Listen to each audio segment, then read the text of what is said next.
I was ready to die. 3 words. That's all it takes to describe where I was 18 months ago, standing on the edge of nothing, holding on to nothing, believing in nothing. Today, I'm fighting for 2 children who call me Mama Eva. Children who aren't mine by blood. Children I met by accident in an airport terminal. Children whose billionaire grandmother wants to rip from my arms and erase me from their lives forever. My name is Eva, and in exactly 47 minutes, a judge will decide if I lose another family.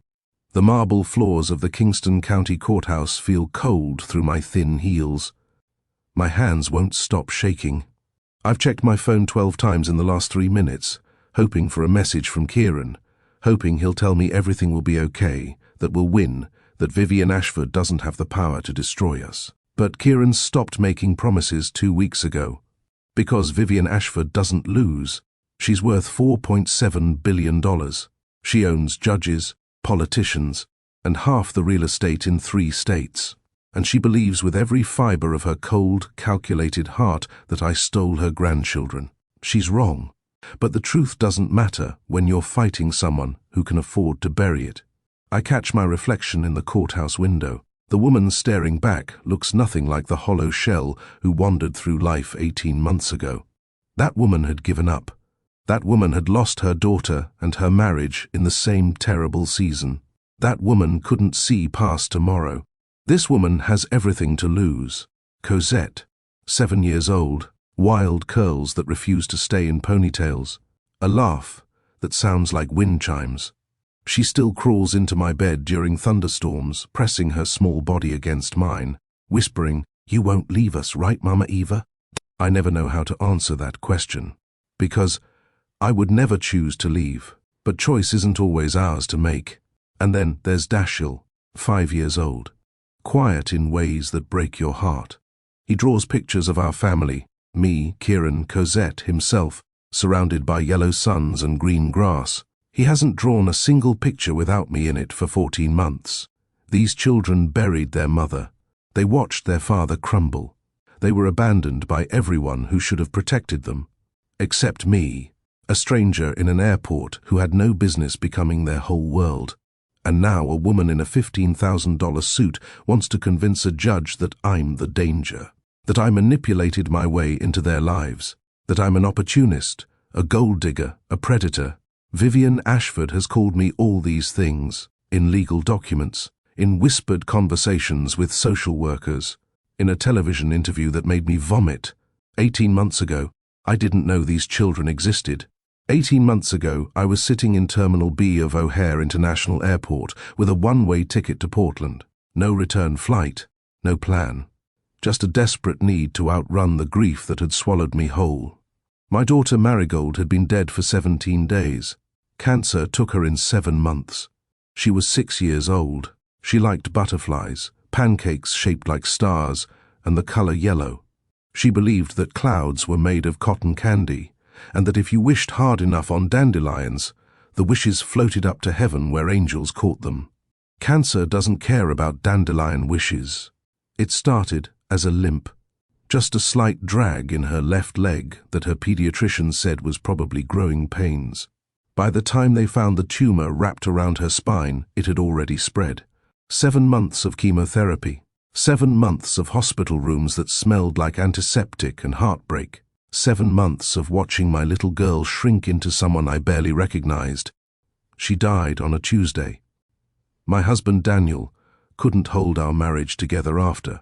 We'd already been cracking under the weight of Marigold's illness, trading sleep for hospital shifts, trading intimacy for survival.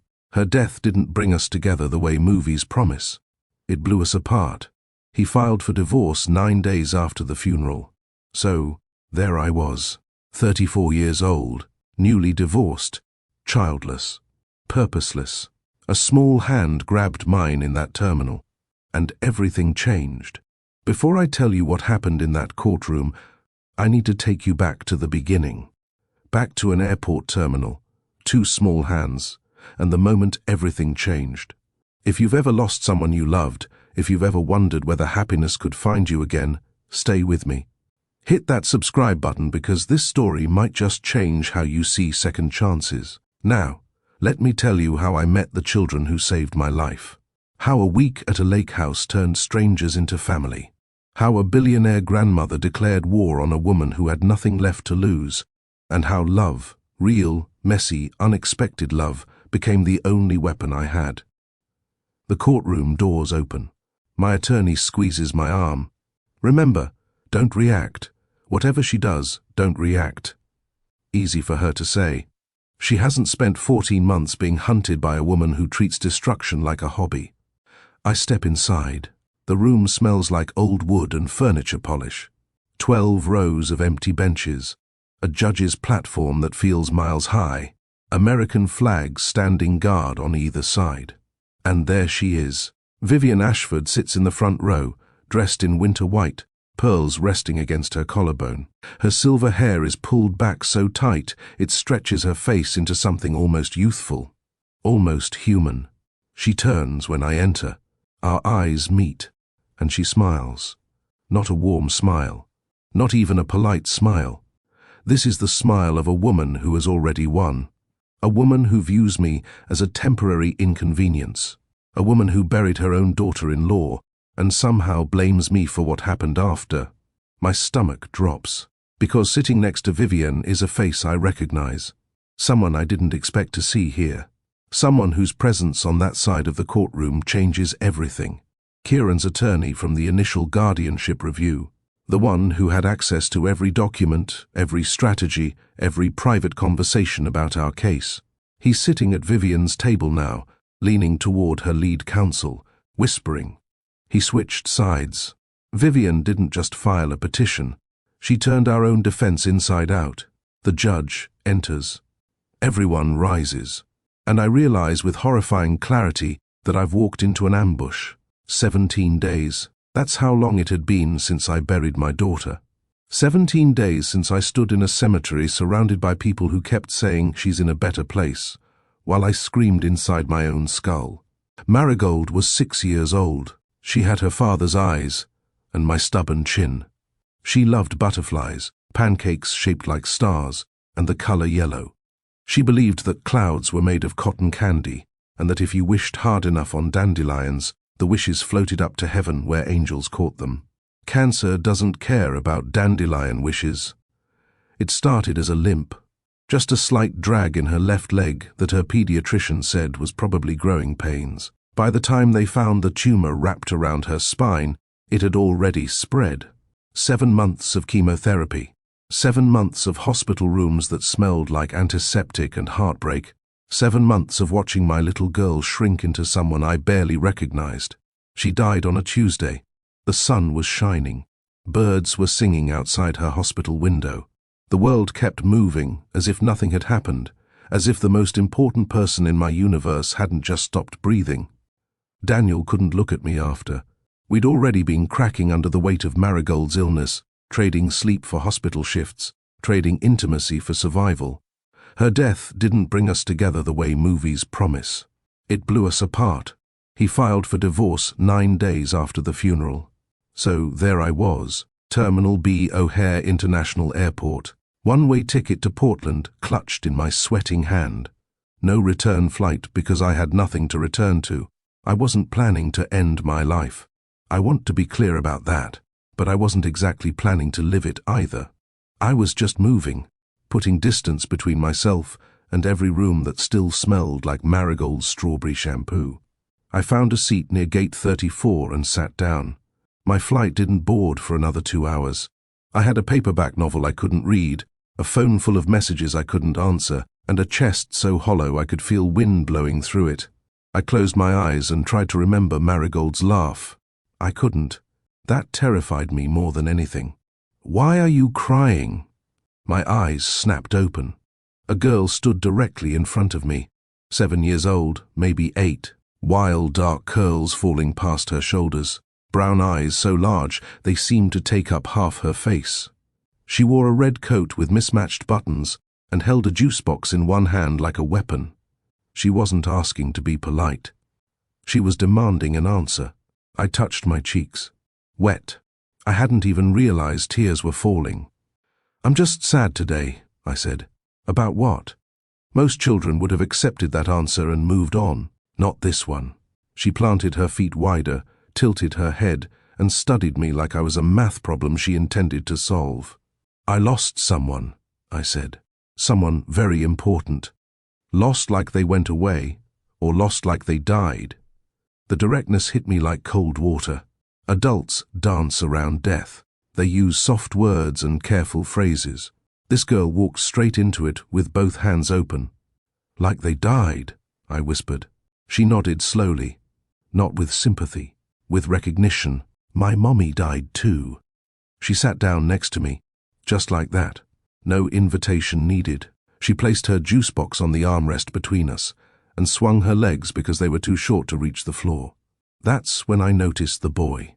He stood 6 feet away, half hidden behind a concrete pillar. Smaller than the girl. Younger by maybe 2 years. He clutched a stuffed elephant with one missing ear against his chest, and his eyes moved between his sister and me with sharp calculation.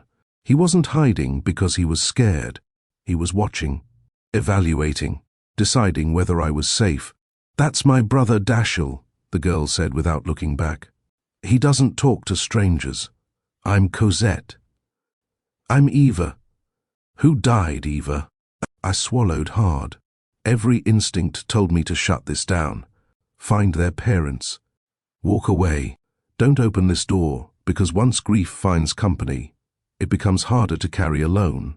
But her eyes held mine with such fierce expectation that lying felt impossible. "My daughter," I said. Her name was Marigold. Cosette was quiet for a long time after that. The longest she'd been quiet since appearing in front of me. Then she said something that cracked me open. Was she brave? Nobody had asked me that. Not the doctors, not the grief counselors, not Daniel, not my own mother. Everyone asked how I was doing, how I was coping, whether I was eating enough. Nobody asked about Marigold herself, as if she'd become an event rather than a person. "She was the bravest person I've ever known," I said. She used to tell the nurses knock-knock jokes during her treatments. Even when she was so tired she could barely keep her eyes open, she'd make them laugh. Cosette's bottom lip trembled, just slightly, just enough. My mommy was brave too. Her name was Serafina. She had the prettiest voice. She used to sing to us every single night, even when Daddy said it was too late and we needed to sleep. She'd sing anyway because she said music was more important than rules. Behind the pillar, Dashiell took one step closer. "She died fast," Cosette continued, her voice dropping to something barely above a breath. "One day she was making us breakfast and singing. Then she fell down, and then she was gone. Daddy said her brain broke. An aneurysm. The word formed in my mind, but I didn't say it. When did that happen?" I asked gently. 8 months ago. 240 to 3 days. Dashiell counts. I looked at the boy. He had moved 2 steps closer now. His dark eyes glistened, but his jaw was tight, locked, holding everything behind a wall no 5-year-old should know how to build. "Marigold died 17 days ago," I offered. Not because she asked, but because grief shared between strangers sometimes feels safer than grief shared between people who love you. People who love you carry their own pain about your loss. Strangers just listen. Cosette reached over and took my hand. Her fingers were small and warm and sticky from the juice box, and the weight of that tiny hand in mine felt like an anchor dropping through deep water, catching on something solid far below the surface. Dashiell took another step forward. "Cosette, Dashiell!" The voice came from 30 feet away, deep, strained, laced with the particular panic of a parent who has lost sight of small children in a crowded place. A man appeared through the stream of travelers. Tall, dark hair pushed back from a face that looked like it hadn't seen proper sleep in months. He wore an expensive coat over wrinkled clothes, and his eyes carried the unmistakable hollowness of someone operating on autopilot. He reached us in seconds, dropping to one knee and pulling Cosette against him. "You cannot wander off like that. How many times have we discussed this?" His voice shook between anger and relief. "I found someone, Daddy," Cosette said calmly, as if discovering grieving strangers in airports was a perfectly reasonable activity. "Her name is Eva. Her daughter died too." The man froze. His eyes lifted to mine, and I saw it happen. That flash of recognition, not of my face, but of my condition. He knew the look because he wore it himself. The sunken eyes, the weight loss, the way grief strips you down to something raw and exposed. "I'm so sorry," he said to me. "She does this, she finds people, I don't know how to explain it." "She found someone who understands," I said quietly. He stared at me for a long moment. Then he stood, extended his hand.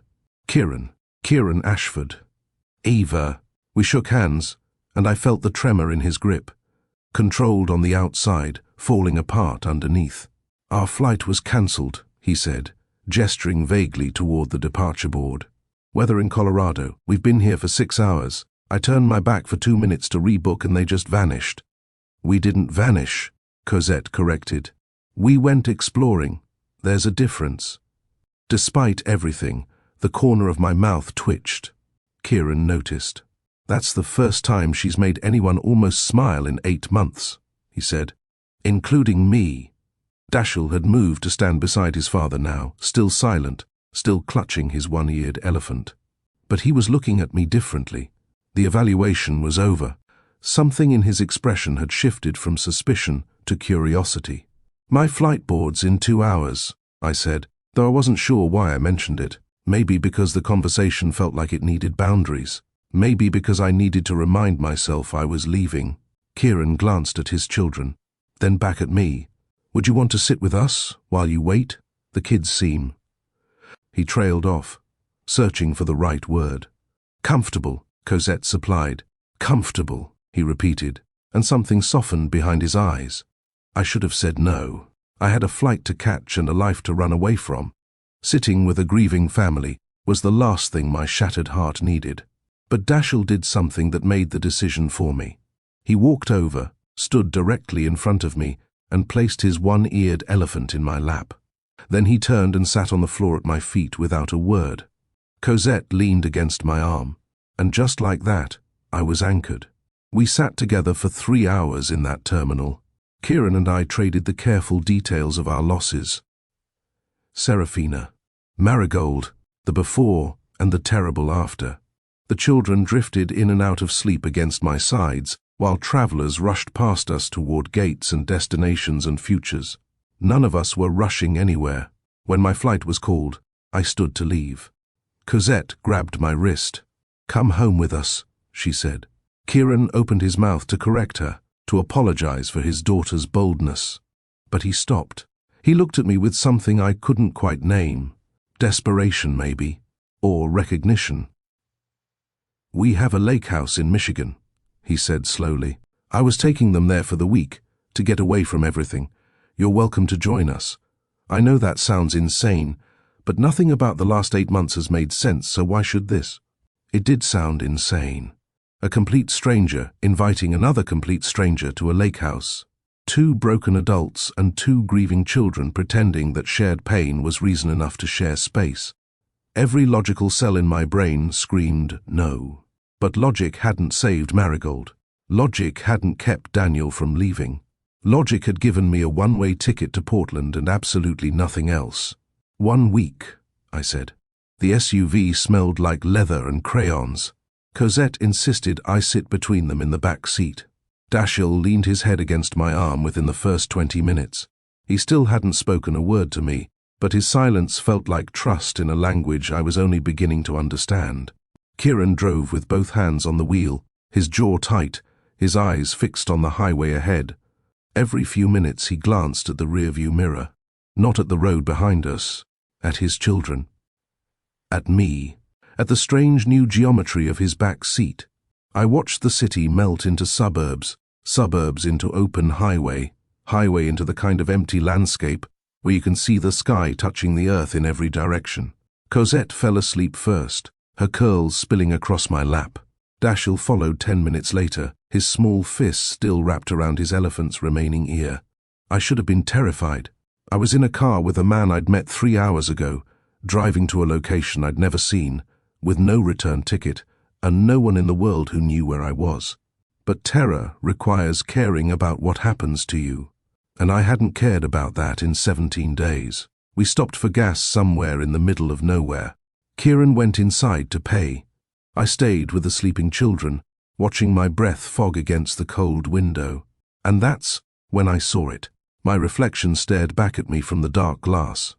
Hollow cheeks, tired eyes, a face I barely recognized as my own. But for just a moment, just a fraction of a second, the face shifted. Marigold's face looked back at me, not ghostly, not frightening, just her, my girl, with her father's eyes and my stubborn chin, and that smile she saved for moments when she knew something I didn't. She was smiling now, as if she knew exactly where I was going, as if she'd sent me there herself. I blinked, and she was gone. Just my own tired face again, reflected in cold glass somewhere in the middle of nowhere. But my hand found Cosette's sleeping fingers, and for the first time in 17 days, I felt something other than emptiness. I felt the terrifying, dangerous, reckless possibility of hope. End of Chapter 2, The Airport Encounter. Total word count for Chapter 2, approximately 1,095 words. We arrived at midnight. The house appeared through the trees like something out of a dream. Floor-to-ceiling windows reflecting moonlight off the frozen lake. Cedar beams and stone walls. A wraparound porch with 2 rocking chairs that swayed gently in the wind, as if someone invisible had just stood up from them. This wasn't a vacation home. This was a monument. Kieran carried Dashiell inside, and I carried Cosette, her arms locked around my neck even in sleep. The front door opened into a great room with cathedral ceilings and a fireplace large enough to stand in. And everywhere Serafina. Her photographs lined the hallways. Her books sat on the shelves, bookmarks still tucked between pages she would never finish. Her coat hung by the door, a lavender scarf draped over the collar. Her handwriting was on the kitchen chalkboard. Don't forget, Tuesday is Cosette's recital. Tuesday had come and gone 8 months ago. Nobody had erased the note. I stood in the center of that house and felt the weight of a woman I'd never met pressing against every surface. She had designed this place. Kieran mentioned it during our drive. Serafina was an architect. This lake house was her masterpiece, her gift to her family, the place where she was most herself. Now it was her mausoleum. The children's rooms were upstairs. Cosette's walls were painted the color of sunflowers. Dashiell's room was deep blue, with glow-in-the-dark stars arranged across the ceiling in actual constellations. Serafina had researched the patterns. She'd wanted accuracy even in make-believe. I tucked Cosette into her bed and pulled the yellow comforter to her chin. She stirred, opened one eye. "You'll be here in the morning?" "I'll be here." "Promise?" The word stuck in my throat. Promises felt dangerous. I'd promised Marigold she would get better. I'd promised Daniel we would survive this. I'd promised myself I would be okay. None of those promises survived. "I'll be here," I repeated. Not a promise, a statement of current intention. It was the most honest thing I could offer. She accepted it and closed her eyes. I woke to the sound of breathing. Cosette sat cross-legged at the foot of my bed, watching me sleep. Dashiell stood in the doorway, his elephant dangling from one hand, his expression somewhere between hope and suspicion. "You're still here," Cosette said, like she'd placed a bet with herself overnight and won. "I told you I would be." Grandma Vivien said that once. Then she left before breakfast. Something cold passed through my chest, not about Vivien specifically, about what these children had learned, that adults make promises and break them, that presence is temporary, that everyone eventually walks away. "Are you hungry?" I asked. "Daddy doesn't cook," Cosette said. "He orders food on his phone." "Does this kitchen work?" "Mummy used to make eggs with cheese." I swung my legs out of bed. "Show me where everything is." The kitchen was stunning. Professional-grade appliances, marble countertops, copper pots hanging from a ceiling rack. Every tool you could want. And in the refrigerator, nothing but takeout containers and expired milk. Kieran hadn't cooked in this kitchen since Serafina died. Maybe he'd never cooked in it at all. I found eggs in the back of the fridge, cheese in a drawer, bread that was still within its expiration date. Not much, but enough. Cosette appointed herself my assistant. She cracked eggs with more enthusiasm than precision, leaving shell fragments I quietly picked out when she wasn't looking. She narrated every step with commentary about how her mother did it differently, better, with music playing. I didn't compete with a dead woman. I just listened. Dashiell sat on a stool at the kitchen island, watching everything with those ancient eyes. He hadn't spoken a single word since the airport, not one. I was beginning to understand that his silence wasn't shyness. It was a choice, a wall he'd built to keep the world at a distance that felt survivable. When the eggs were done, I placed a plate in front of him. He looked at it, then at me, then back at the plate. He picked up his fork and ate. It wasn't dramatic. There was no tearful breakthrough, but Cosette's eyes went wide, and she whispered to me with the urgency of someone sharing classified information. "He hasn't eaten breakfast in 3 weeks. Daddy's been really worried." I said nothing. I just made sure there were seconds available. That was the first test. The children were watching to see if I would stay, if I would notice them, if I would show up in the small, ordinary ways that mattered more than grand gestures. I passed. But the tests weren't over. Kieran emerged at noon. He'd been in the master bedroom all morning.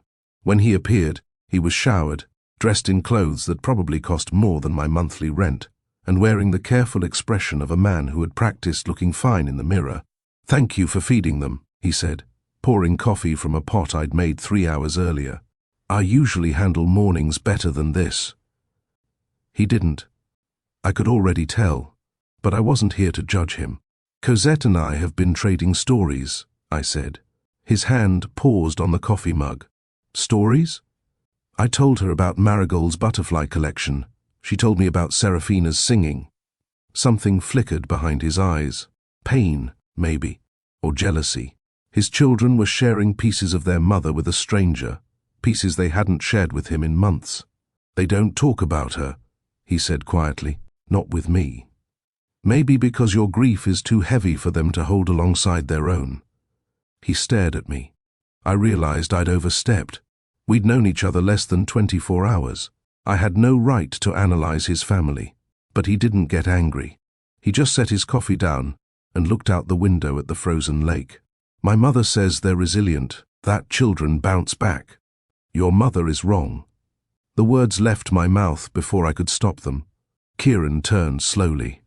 "Children don't bounce back," I continued, softer now. "They absorb, they carry, they rearrange themselves around the missing piece and hope nobody notices the new shape." Cosette had started what she called the story trade that afternoon. The rules were simple. She'd share one memory of Serafina, and I'd share one memory of Marigold. Equal exchange, grief for grief, love for love. She told me about the time Serafina built a blanket fort that took up the entire living room, and they slept in it for 3 nights straight. I told her about the time Marigold tried to teach our cat to swim in the bathtub, and we all ended up soaked. She told me that Serafina smelled like jasmine and paint. I told her that Marigold smelled like strawberry shampoo and sunshine. Dashiell listened to every word, still silent, but present. Kieran was different. He moved through the house like a ghost in his own home. He checked emails. He made phone calls in rooms with closed doors. He asked the children if they needed anything and then retreated before they could answer honestly. He was performing fatherhood, going through the motions with mechanical precision. Feeding, clothing, sheltering, the logistical requirements of keeping small humans alive. But he wasn't feeling any of it, and the children knew. They always know. By the second day, I understood the architecture of this family's grief. Everyone was protecting everyone else, and nobody was healing. Cosette protected her father by being loud, bright, and relentlessly cheerful. She performed happiness the way some children perform in school plays, with enormous effort and visible seams. She laughed too hard at things that weren't funny. She filled silences with chatter so dense it left no room for sadness to creep in. She was 7 years old, and she was holding this family together with both hands.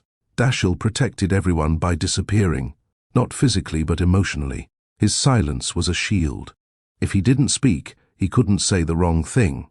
If he didn't cry, he couldn't make anyone uncomfortable. He moved through the house like smoke, present but intangible, always watching from doorways and corners. He was 5 years old, and he was already a ghost.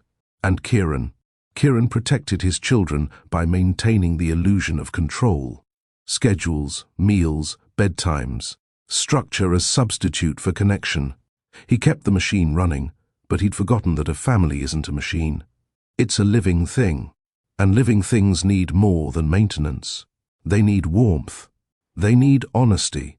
They need someone brave enough to say, "This hurts," so everyone else has permission to say it too. Nobody in this house had permission to grieve. Serafina was everywhere and nowhere. Her photos watched from every wall, but her name was rarely spoken. Her coat still hung by the door, but nobody touched it. The chalkboard message remained unaltered, because erasing it meant acknowledging she was truly gone. This house wasn't a home. It was a museum dedicated to a woman who could never return. And these 3 people were its prisoners. I recognized all of this because I'd done the same thing after Marigold died. I'd kept her room exactly as she'd left it. Her toys in the same positions, her drawings still taped to the refrigerator. I preserved the evidence of her existence because dismantling it felt like killing her a second time. But preservation isn't healing, it's embalming. And eventually, you have to choose between living in a shrine and living in a home. I didn't say any of this to Kieran, not yet. I didn't have the right. But I said it to myself, standing in that beautiful frozen house, looking out at that beautiful frozen lake, watching a beautiful frozen family pretend they weren't slowly suffocating. Something needed to break. On the 3rd night, I heard Cosette crying. Not the loud, dramatic crying of a child who wants attention. This was the other kind, the muffled, desperate kind. The kind where you press your face into a pillow and hope nobody hears because you've been told that your tears cause damage. I found her curled on her bedroom floor, wedged into the narrow space between her bed and the wall, knees pulled to her chest, tears streaming silently down her cheeks. "Cosette, sweetheart." I knelt beside her. She flinched, then grabbed onto me so hard her fingernails dug into my arms. "I'm sorry," she gasped between sobs. "I'm sorry. I'm trying to stop. I can't stop." "Why would you need to stop?" "Because it hurts Daddy. Grandma Vivien said so. She said crying about Mommy only makes Daddy sadder and I need to be strong and quiet." "Who told you that?" "She wrote it in a letter." Cosette unclenched one fist. Inside, crumpled and soft from being held too many times, was a piece of cream-colored stationery. Expensive paper. Elegant handwriting. I smoothed it open and read it under the glow of Cosette's butterfly nightlight. "My dearest Cosette, I know you miss your mother, we all do. But you must understand that crying about Mommy only hurts Daddy. He needs you to be strong and quiet now. Big girls don't make things harder for the people who love them. Grandma Vivien." I read it twice, then a 3rd time. My hands began to shake, not with sadness, with fury. This woman had taken a grieving 7-year-old and told her that mourning her dead mother was selfish. She'd weaponized a child's love for her father and turned it into a muzzle. She dressed cruelty in elegant handwriting and called it wisdom. Cosette was sobbing into my chest now, her whole body trembling. "You listen to me," I said, and my voice was steady in a way I didn't expect. "Crying is not wrong. Missing your mommy is not wrong. Your feelings are not a burden. Not to your daddy, not to me, not to anyone. Do you hear me?" She nodded against my collarbone. "Your mommy would want you to cry when you're sad. She would want you to laugh when you're happy. She would want you to feel everything, all of it, because that's what brave people do." Cosette pulled back and looked at me with red, swollen eyes. "Marigold was brave," she whispered. "You said so." "She was, and so are you." I held Vivien's letter in my hand and felt something shift inside me. Something that had been dormant since Marigold's death. Something protective and fierce and ancient. This wasn't my family. These weren't my children. This wasn't my fight. But that letter in my hand said otherwise. Because anyone who teaches a child to be ashamed of grief is someone who needs to be stopped. And I was just empty enough, just broken enough, just angry enough to be the one who stopped her. I didn't sleep that night. I sat in the great room, Vivien's letter on the coffee table in front of me, staring at those words until they burned into my memory. By the time dawn broke over the frozen lake, I'd made a decision. Kieran deserved to know. He came downstairs at 7, earlier than usual. Maybe he sensed the shift in the house. Maybe he heard his daughter crying and did nothing about it because he didn't know how. Either way, he walked into the kitchen and found me sitting at the island with 2 cups of coffee and a piece of cream-colored stationery. "What's that?" he asked. "Sit down, Kieran." Something in my tone stopped him. He studied my face, then the paper, then my face again. He sat. I slid the letter across the counter. He read it in silence. His expression didn't change, not at first. He read it the way he read everything, carefully, analytically, with the practiced neutrality of a man who ran a billion-dollar company and never let anyone see him react. Then he set it down. "My mother means well. Your mother told your 7-year-old daughter that crying about her dead mother is selfish. She didn't say selfish. She said it hurts me. There's a difference." "No, Kieran, there isn't." He pushed back from the counter. I watched his jaw tighten, watched his shoulders square, watched the walls go up in real time. "You've been here for 3 days, Eva. 3 days. You don't know my mother. You don't know our family. You don't get to walk in and tell me how to raise my children. You're right, I don't know your mother. But I know your daughter. I found her last night on the floor of her bedroom, crying into the carpet, apologizing for having feelings. A 7-year-old girl apologizing for missing her mother, and this letter is the reason why." Kieran stood up. The chair scraped against the hardwood floor with a sound that split the morning silence. "My mother has been the only stable presence in their lives since Serafina died. She flew in within hours. She organized the funeral when I couldn't get out of bed. She hired the nanny, set up grief counseling, handled the school. She did everything I couldn't do. And she's also teaching your children that their grief is a burden. She's teaching them strength. She's teaching them silence. Those are not the same thing." He turned away from me, walked to the window. The frozen lake stretched out before him, grey and still under the early morning sky.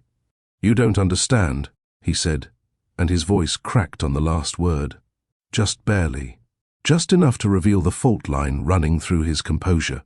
"I can't fight my mother. Not now. Not on top of everything else. She's the only person who hasn't given up on us. I haven't given up on you either, and I've known you for 3 days. He pressed his forehead against the cold glass. "Cosette talks to you. Dashiell gave you his elephant. They've known you for 72 hours, and they've given you more than they've given me in 8 months. Do you know how that feels?" "Like failure." He flinched. "It's not failure, Kieran. It's because they're not afraid of breaking me. Your grief is so big and so visible that they're trying to protect you from theirs. They think if they add their pain to yours, you'll collapse. So they carry it alone. Cosette performs happiness. Dashiell disappears into silence. And you stand here telling me your mother means well while your children suffocate in a house full of memories nobody's allowed to talk about." The silence that followed was enormous. I'd gone too far. I knew it, even as the words left my mouth. This man was standing in his dead wife's dream house, being lectured by a woman he'd met in an airport, and every word I said was true, and every word I said was cruel. "I'm sorry," I said. "I had no right to say all of that." "No," he whispered. "You didn't." He turned from the window, and I saw that his face was wet. Kieran Ashford, who hadn't cried in front of another adult since his wife's funeral, was crying in his kitchen at 7 in the morning because a stranger had told him what he already knew. He didn't wipe his tears away. That's what struck me. He just let them fall, standing there in the morning light, letting himself be seen in a way he probably hadn't allowed since Serafina was alive. "I was in a meeting," he said. "I waited. When it happened, when she collapsed, I was in a meeting about a quarterly earnings report. She called me 20 minutes before it happened, and I sent it to voicemail because I was reviewing slides." His voice was flat now, confessional, the tone of someone who has replayed a moment 10,000 times and still can't change the ending. She left a voicemail. I didn't listen to it until the hospital called and told me she was gone. You want to know what she said? She said she was making pancakes and she felt dizzy and she wanted to hear my voice. That's all. She just wanted to hear my voice. Kieran. I was looking at a bar graph. My wife was dying and I was looking at a bar graph. He sat down heavily at the kitchen table, not in a chair, on the floor, his back against the cabinets, legs stretched out in front of him, like a man whose bones had suddenly stopped working. I sat down across from him, on the floor, our legs almost touching. Marigold asked me to lie next to her, I said. The night before she died, she said, "Mommy, lie down with me." And I said, "In a minute, baby, let me talk to the doctor first." I needed to discuss her medication schedule. I was gone for 15 minutes. When I came back, she was asleep. She never woke up again. Kieran looked at me. I traded the last 15 minutes of my daughter's consciousness for a conversation about milligrams and dosage times, I said. She asked me to be there, and I chose to be somewhere else. That's not the same as what I did. It's exactly the same. We both chose the responsible thing over the human thing, and we'll both carry that for the rest of our lives. Something passed between us in that moment.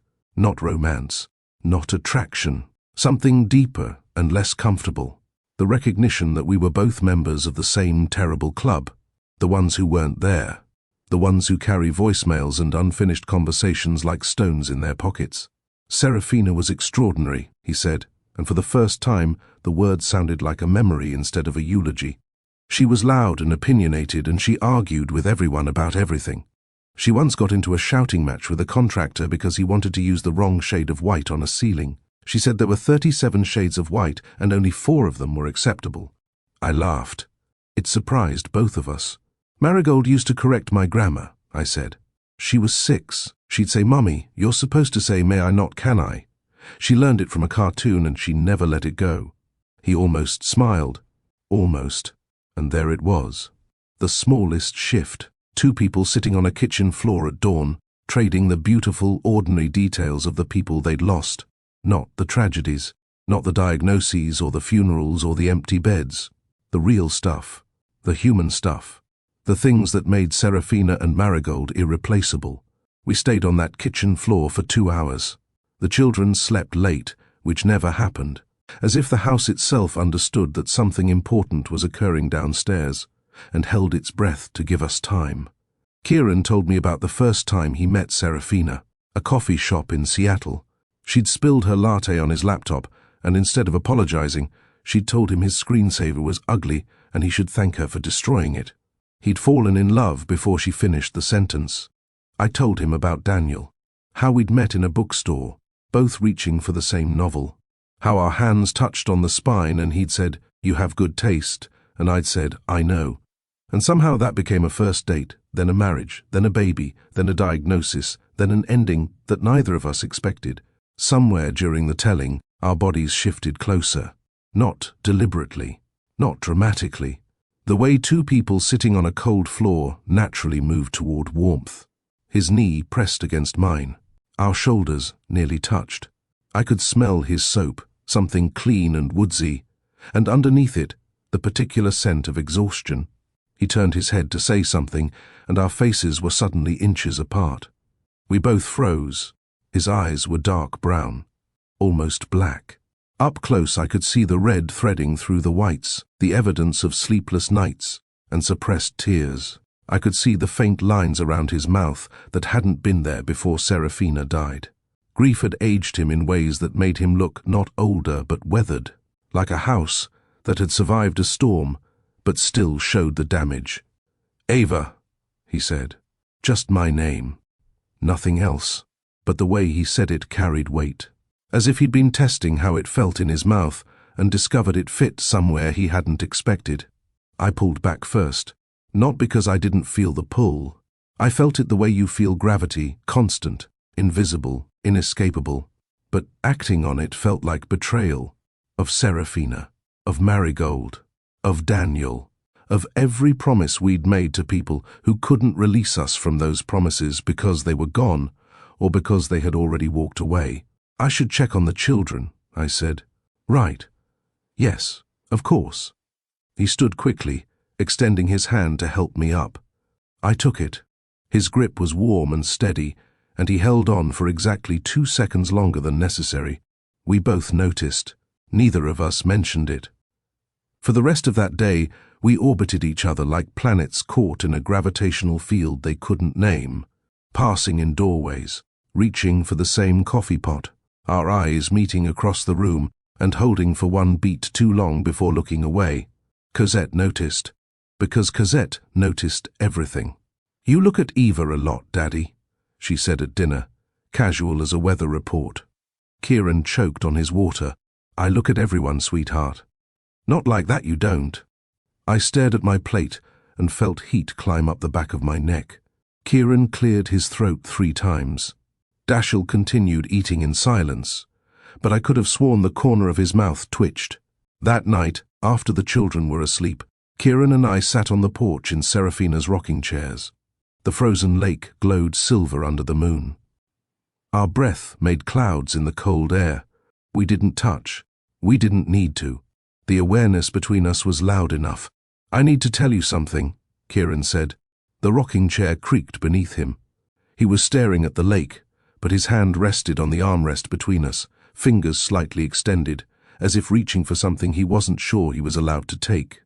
"I haven't been able to talk to anyone since she died. Not really. My therapist gets the rehearsed version. My mother gets the version she wants to hear. My friends stopped calling after month 3 because I never called back." He paused.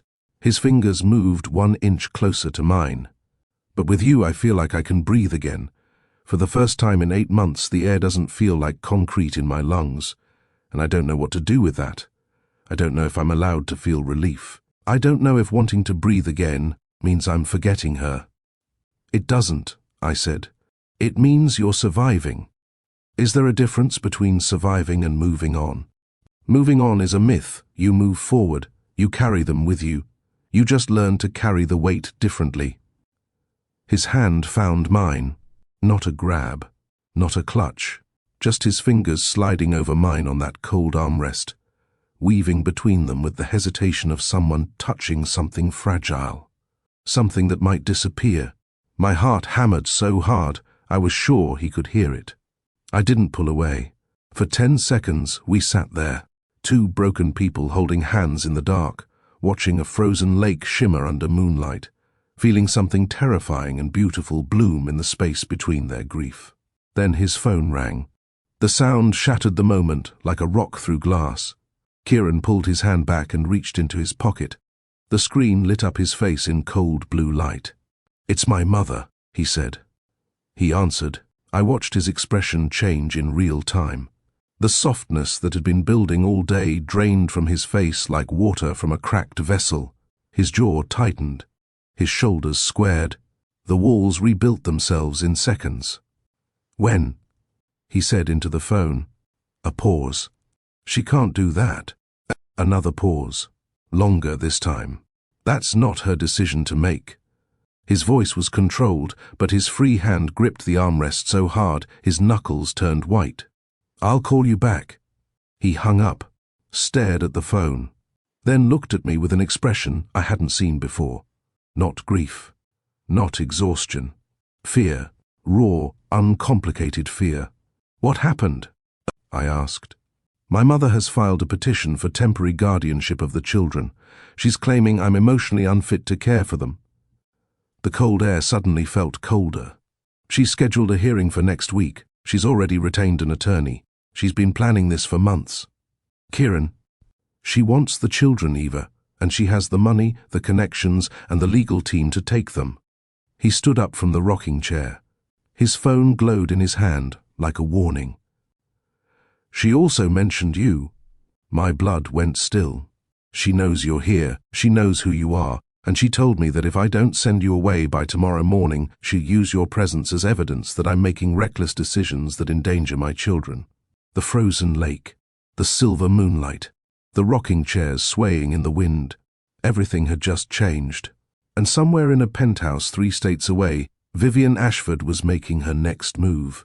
The black Mercedes appeared on the gravel driveway at 9 the next morning. Nobody called ahead. Nobody warned us. One moment the house was quiet.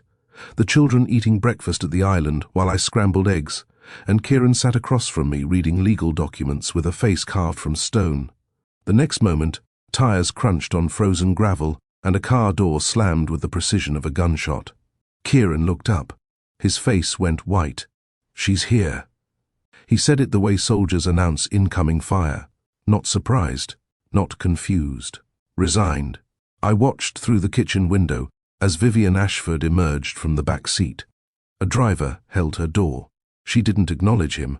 She straightened her camel-colored coat, adjusted her leather gloves, and surveyed the lake house the way a general surveys a battlefield, calculating, strategic, already planning where to strike first. She was smaller than I expected, 5'4", maybe 5'5". Silver hair swept into a chignon so precise it looked architectural. Her face was handsome rather than beautiful, with high cheekbones and a jawline that could cut glass. She moved with the economy of someone who had never wasted a single motion in her entire life. Everything about her communicated one message: control. She climbed the porch steps without rushing. The front door opened before she reached it because Kieran had already crossed the room to meet her, his body blocking the entrance, like a man preparing to negotiate a hostage situation. "Mother, you didn't tell me you were coming." "I shouldn't need to tell you I'm coming to my own grandchildren's home, Kieran." Her voice was cool, modulated, the kind of voice that had been trained to fill boardrooms without ever rising above conversational volume. She stepped past him. He let her. Years of conditioning, written in that single step backward. Her eyes found me immediately. I was standing at the kitchen island, spatula in hand, wearing borrowed pajama pants and one of Kieran's old university sweatshirts. My hair was uncombed. I had no makeup on. I looked exactly like what I was. A woman who had stumbled into someone else's life without a plan or a suitcase. Vivien's gaze traveled from my bare feet to my messy hair and back again. The assessment took 3 seconds. The dismissal took less. "And you must be the woman from the airport." Not a question, a classification. "Ava, yes, I know who you are." She set her handbag on the counter. Designer, crocodile leather, the color of dried blood. She removed her gloves one finger at a time, folding them inside the bag with surgical neatness.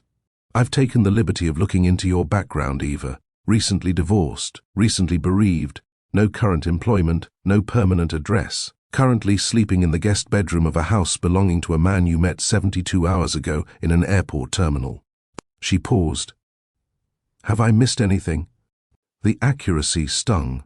Not because she was wrong, but because hearing your life reduced to a list of deficits by a stranger in Kashmir makes you feel exactly as small as they intend.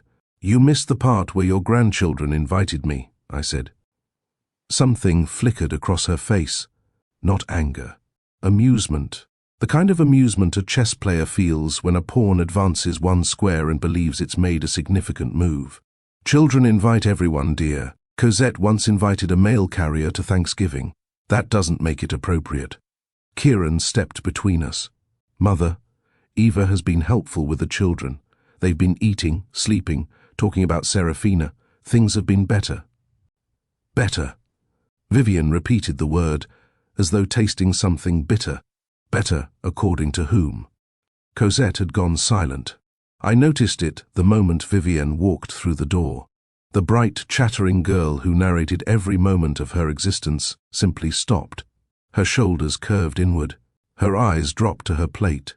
She became smaller, as if her grandmother's presence required her to occupy less space. Dashiell was worse.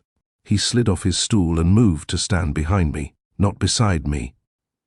Behind me, using my body as a shield between himself and the woman who had written that letter, telling his sister to stop crying. Vivien noticed none of this, or rather, she noticed all of it and interpreted it differently. "Come here, darlings. Give Grandma a kiss." Cosette obeyed. She walked to Vivien with the mechanical compliance of a child who has learned that resistance creates consequences. She offered her cheek. Vivien pressed dry lips against it and held Cosette at arm's length, examining her. "You look thin. Has anyone been monitoring her diet?" This was directed at Kieran. She's been eating fine, Mother. Fine is not a nutritional standard, Kieran. Dashiell hadn't moved from behind me. Vivien looked past me at him, and for the first time, something almost human passed through her expression. Something like hurt. Dashiell, come say hello to Grandma. He pressed closer against my back. I felt his small hands grip the fabric of my sweatshirt. Vivien's eyes lifted to mine, and in them I saw something I hadn't expected. Not just anger, not just disapproval. Pain. Her own grandson was hiding from her behind a stranger, and somewhere beneath the cashmere and the control that wounded her. But wounded animals are the most dangerous kind. Kieran stood between his mother and his children, like a man standing on a fault line, feeling the ground shift beneath both feet. His conditioning told him to defer. His instinct told him to protect. These two forces pulled at him with equal strength, and I watched the strain of it play across his face in real time. Mother, let's talk in the study. I'd rather stay here. I'd like to understand the current arrangement. There's nothing to understand. Eva is a friend. She's been helping with the children. Friends have addresses, Kieran. Friends don't move into your dead wife's lake house within 3 days of meeting you. The word dead landed like a slap. Cosette flinched. Kieran's jaw locked. Don't, he said quietly. Don't what? Don't speak honestly? Somebody in this family needs to. Kieran took the children upstairs for their afternoon reading time. Cosette went reluctantly, looking back at me over her shoulder with an expression that said, "Don't leave. Please don't leave." The moment their footsteps faded, Vivien turned to me. Without Kieran in the room, the performance dropped. The polished grandmother disappeared. What remained was something colder, something more honest. Let me be direct with you, Eva, because I don't believe in wasting time. Please. She moved closer, not threateningly, precisely, the way someone positions themselves when they want to be heard without raising their voice. My daughter-in-law died 8 months ago. My son is drowning. My grandchildren are traumatized. Into this situation walks a woman with no home, no job, no family connections, and a recent personal tragedy that makes her emotionally volatile. You've attached yourself to my son and his children with remarkable speed. And you expect me to believe your motives are pure? I don't expect anything from you, Mrs. Ashford. Good, because you'll receive nothing from me except this warning. She paused, letting the words settle.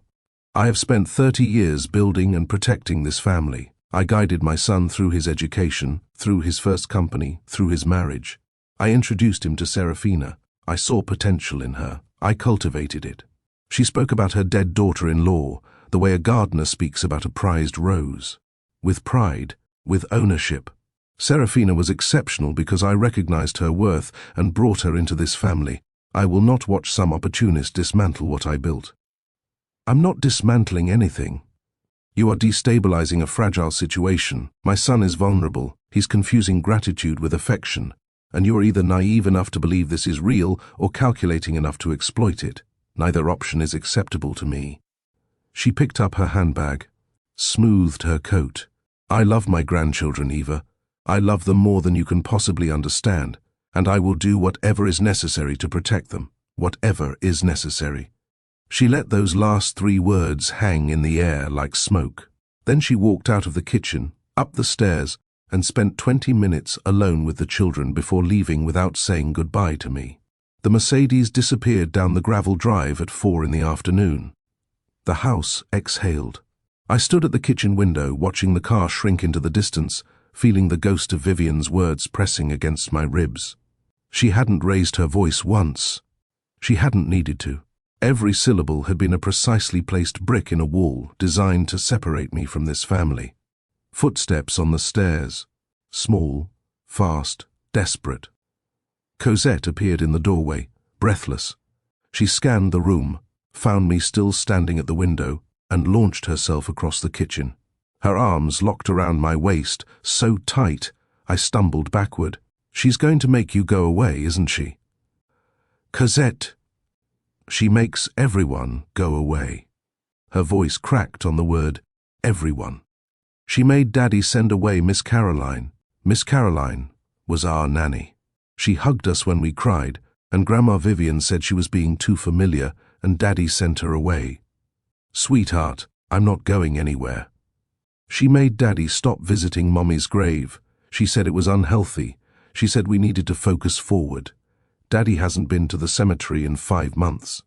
Each revelation landed like a stone dropped into still water. Ripple after ripple after ripple.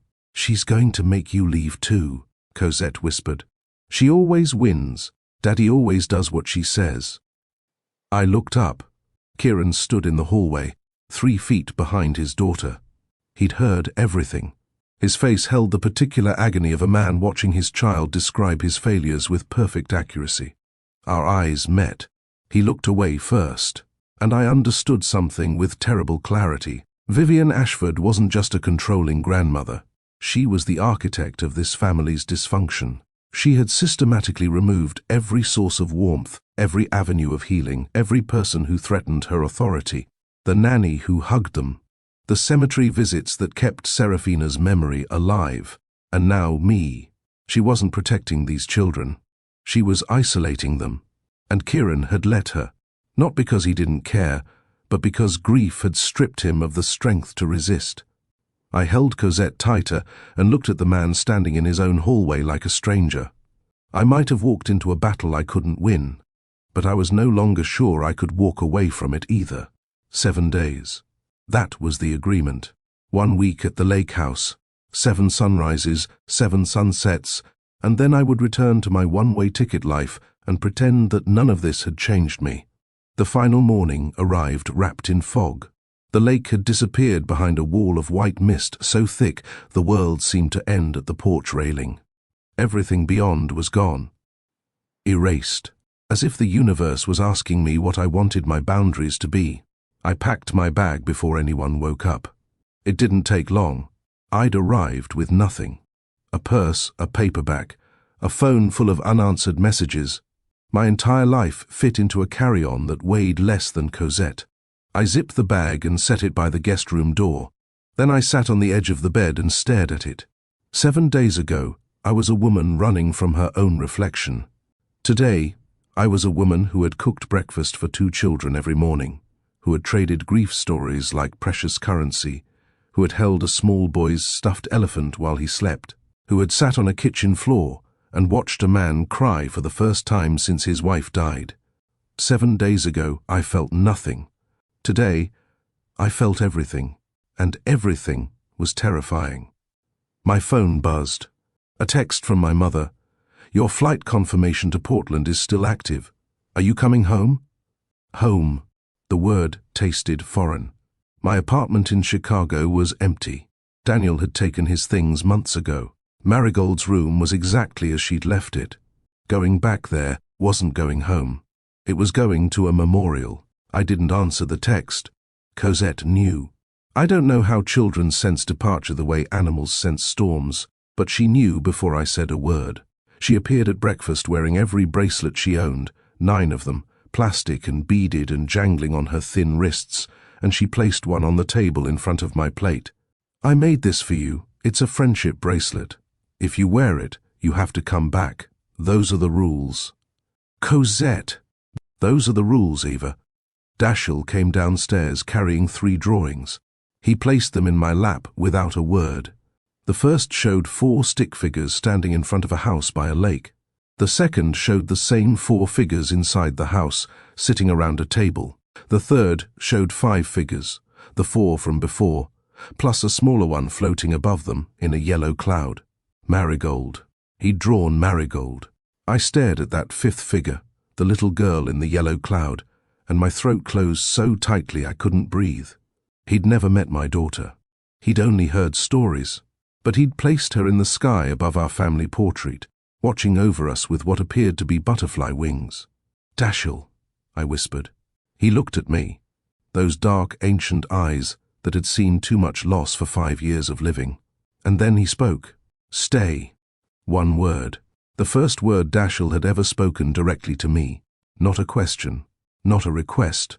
A command issued from the deepest part of a child who had already lost his mother and couldn't stomach losing someone else. Cosette's eyes went wide. Kieran, standing at the kitchen counter, set down his coffee mug with a hand that was suddenly unsteady. The room held its breath. "Please," Dashiell added. "Quieter now." Almost gone. Then he climbed into my lap, pressed his face against my collarbone, and held on. Kieran waited until the children were occupied with cartoons in the living room. Then he found me on the porch, standing in the fog, gripping the railing with both hands. He stood beside me, close but not touching. The mist swallowed everything beyond 5 feet, creating the illusion that we existed in our own private world with no edges and no exits. "You don't have to stay," he said. "I know. My mother will make things difficult. I know that too. But I want you to stay." He exhaled slowly. "I want you to stay, and I'm terrified of wanting that, because the last person I wanted to stay left without any warning, and I couldn't do anything about it." His honesty carved through the fog like a blade. "I can't promise you anything, Eva. I'm a mess. I'm a father who can't make his son talk. I'm a man whose mother is trying to take his children. I'm still in love with a woman who's buried on a hillside in Connecticut. I have nothing to offer you except chaos and 2 kids who've already decided you're theirs." I turned to look at him.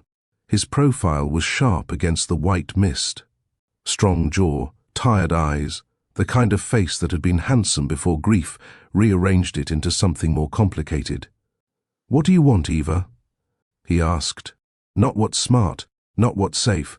What do you want?" The question hit me like a wave. What did I want? I wanted to stop running. I'd been running since Marigold's diagnosis, running through treatments and hospital stays and funeral arrangements and divorce papers, running to Portland for no reason except that it was far away, running from every room that reminded me of what I'd lost. I was tired of running, but staying was its own kind of terrifying. Staying meant opening doors I'd sealed shut. Staying meant loving children who could be taken from me. Staying meant building something in a house that belonged to a dead woman. Staying meant facing Vivien Ashford and everything she could throw at me. Staying meant risking another loss. And I wasn't sure I could survive another loss. "I want to stop running," I said. The words came out cracked and raw, nothing like the polished confession I might have rehearsed. "I want to see where this goes. I want to matter to someone again. I want to wake up tomorrow and have a reason to make breakfast." He reached for my hand in the fog, found it, held it. "Then stay, not forever, not yet, but don't run, not from this." I told the children over lunch. "I'm not leaving today." Cosette screamed, actually screamed, a full-body, arms-flailing, juice-box-toppling scream of joy that probably startled birds off the frozen lake. She launched herself out of her chair and tackled me so hard we both nearly fell off the bench. Dashiell didn't scream. He didn't speak again, but he reached across the table and took back his drawings, studied them for a moment, and then placed them back in my lap. This time, he pointed to the figure standing next to him in the picture. Me. Then he nodded once. Confirmation received. Application approved. I was staying. But their joy was tempered by something I recognized. A wariness behind the celebration. They'd been disappointed before. Adults had promised and failed. Nannies had come and gone. Their grandmother had turned warmth into weakness. These children wanted to believe me, but belief was a currency they'd spent too many times on bad investments. "I can't promise forever," I told them honestly, "but I can promise today, and tomorrow, and we'll keep going from there." Cosette considered this with the seriousness of a judge weighing evidence. "Okay," she said finally, "but if you leave, you have to give the bracelet back. Those are the rules." "Those are the rules," I agreed. Kieran watched from the kitchen doorway. He didn't smile exactly, but something behind his eyes loosened. A knot that had been tightening for 8 months gave just slightly. Not unwound, not healed, just loosened enough to let air through. Have you ever had to make a choice that terrified you? A choice where the safe path and the right path weren't the same thing? Drop a comment below. Tell me about a time you chose hope over fear. And make sure you've subscribed, because what happened below? Tell me about a time you chose hope over fear. And make sure you've subscribed, because what happens next, nobody saw coming, least of all me. That evening, I called my mother. She answered on the second ring, the way mothers do when they know their child is standing on the edge of something significant. "Mom, I'm not coming to Portland. I'm staying in Michigan for a while." Silence. The long, loaded kind that only mothers can produce. "With the family from the airport?" "Yes." "Ava." She said my name the way she said it when I was 16 and told her I was dropping out of piano lessons. Disappointment wrapped in concern, wrapped in love. "Are you sure you're thinking clearly? You buried your daughter less than a month ago. This family, these people, are you running to them or away from something?" The question punctured me, because I didn't know. Was I choosing these children because I loved them, or because they filled the hole Marigold left? Was I choosing Kieran because he understood me, or because his grief matched mine and misery loves company in ways that masquerade as connection? Was this hope, or was this the most elaborate form of avoidance I'd ever constructed? "I don't know, Mom," I said, "but I know that when I think about leaving, I can't breathe, and when I think about staying, I can. That has to mean something. Or it means you're afraid of being alone." She wasn't cruel. She was honest. And honest mothers are the hardest kind to argue with. "Maybe," I admitted, "but I'd rather be afraid of staying than spend the rest of my life wondering what would have happened if I'd left." She sighed. The sigh of surrender. "Call me every day. And Eva, protect yourself. Not everyone who needs you deserves you." I hung up and stood in the hallway, her words echoing, running to them or away from something. Before I could sit with that question, before I could turn it over and examine its sharp edges, there was a knock at the front door. Kieran opened it. A man in a charcoal suit stood on the porch. He held a leather briefcase in one hand and an envelope in the other. His expression carried the practiced neutrality of someone who delivers bad news professionally. "Kieran Ashford?" "Yes. These are for you. You've been served." He placed the envelope in Kieran's hand, turned, and walked back to a sedan parked behind Vivien's tire tracks in the gravel. Kieran opened the envelope. "Read the first page. Read the second page." His hand dropped to his side. "She filed this morning," he said. His voice sounded like it was coming from underwater. "Emergency petition for temporary guardianship. She's claiming emotional incompetence, reckless endangerment of minors, unfit home environment." He looked at me. "She named you specifically, Eva. She's calling you an unvetted transient with unstable mental health who has been given unsupervised access to minor children." The fog outside pressed against the windows. The house felt suddenly smaller. The frozen lake beyond the mist felt like a wall closing in. Vivien Ashford had made her move, and she'd made it fast. The documents were 37 pages long. Kieran spread them across the dining room table after the children went to bed, and we read them together under the warm light of Serafina's hand-chosen pendant lamps. Every page felt like a knife. Vivien's legal team had been thorough, devastatingly thorough. They hadn't just filed a standard custody petition. They'd constructed a narrative, a story designed to make a judge look at Kieran Ashford and see a broken man making dangerous choices. Page 4 described Kieran as a bereaved individual experiencing prolonged grief disorder, exhibiting impaired judgment and emotional decision-making capacity inconsistent with the safe custodial care of minor children. Page 11 detailed his failure to maintain consistent nutritional standards, medical appointments, and educational oversight in the months since Serafina's death. Page 17 introduced me. The respondent has allowed an unvetted individual, Eva, to reside in the family home and maintain unsupervised contact with minor children, Cosette Ashford, age 7, and Dashiell Ashford, age 5. Eva is currently unemployed recently, divorced, recently bereaved of her own child, and possesses no permanent address. She met the respondent approximately 1 week ago in an airport terminal and was invited to the family residence within hours of their initial meeting. Reading your life presented as evidence of instability is a particular kind of violence. Every fact was accurate. Every implication was poisonous. Page 22 used a phrase that made my stomach turn. Eva's behavior pattern is consistent with that of a grief-motivated predator, targeting vulnerable individuals in crisis for the purpose of emotional and potentially financial exploitation. Grief vulture. That's what Vivien was calling me. Not in those exact words because her lawyers were too polished for that. But the meaning was clear. I was a predator. Kieran was my prey. The children were collateral damage. Kieran threw the documents across the table. Pages scattered like leaves in a storm, sliding off the edges, floating to the floor. He pressed both palms flat against the wood and leaned forward, his arms shaking. She's been planning this. His voice was low, controlled, but underneath it was something volcanic. The phone call wasn't a warning, it was a distraction. She filed these papers before she even came to the lake house, before she met you, before she saw the children. Kieran. She came here to gather evidence. Everything she saw, everything she said, it was all documentation. The way I looked, the state of the kitchen, you in my sweatshirt. She was building a case while standing in my living room. He was right. Vivien's visit hadn't been maternal concern. It had been reconnaissance. She won't win, I said, though the words felt thin against the weight of those 37 pages. You don't know my mother. She doesn't file petitions she can't win. She prepares, she positions, she waits until the board is set, and then she moves.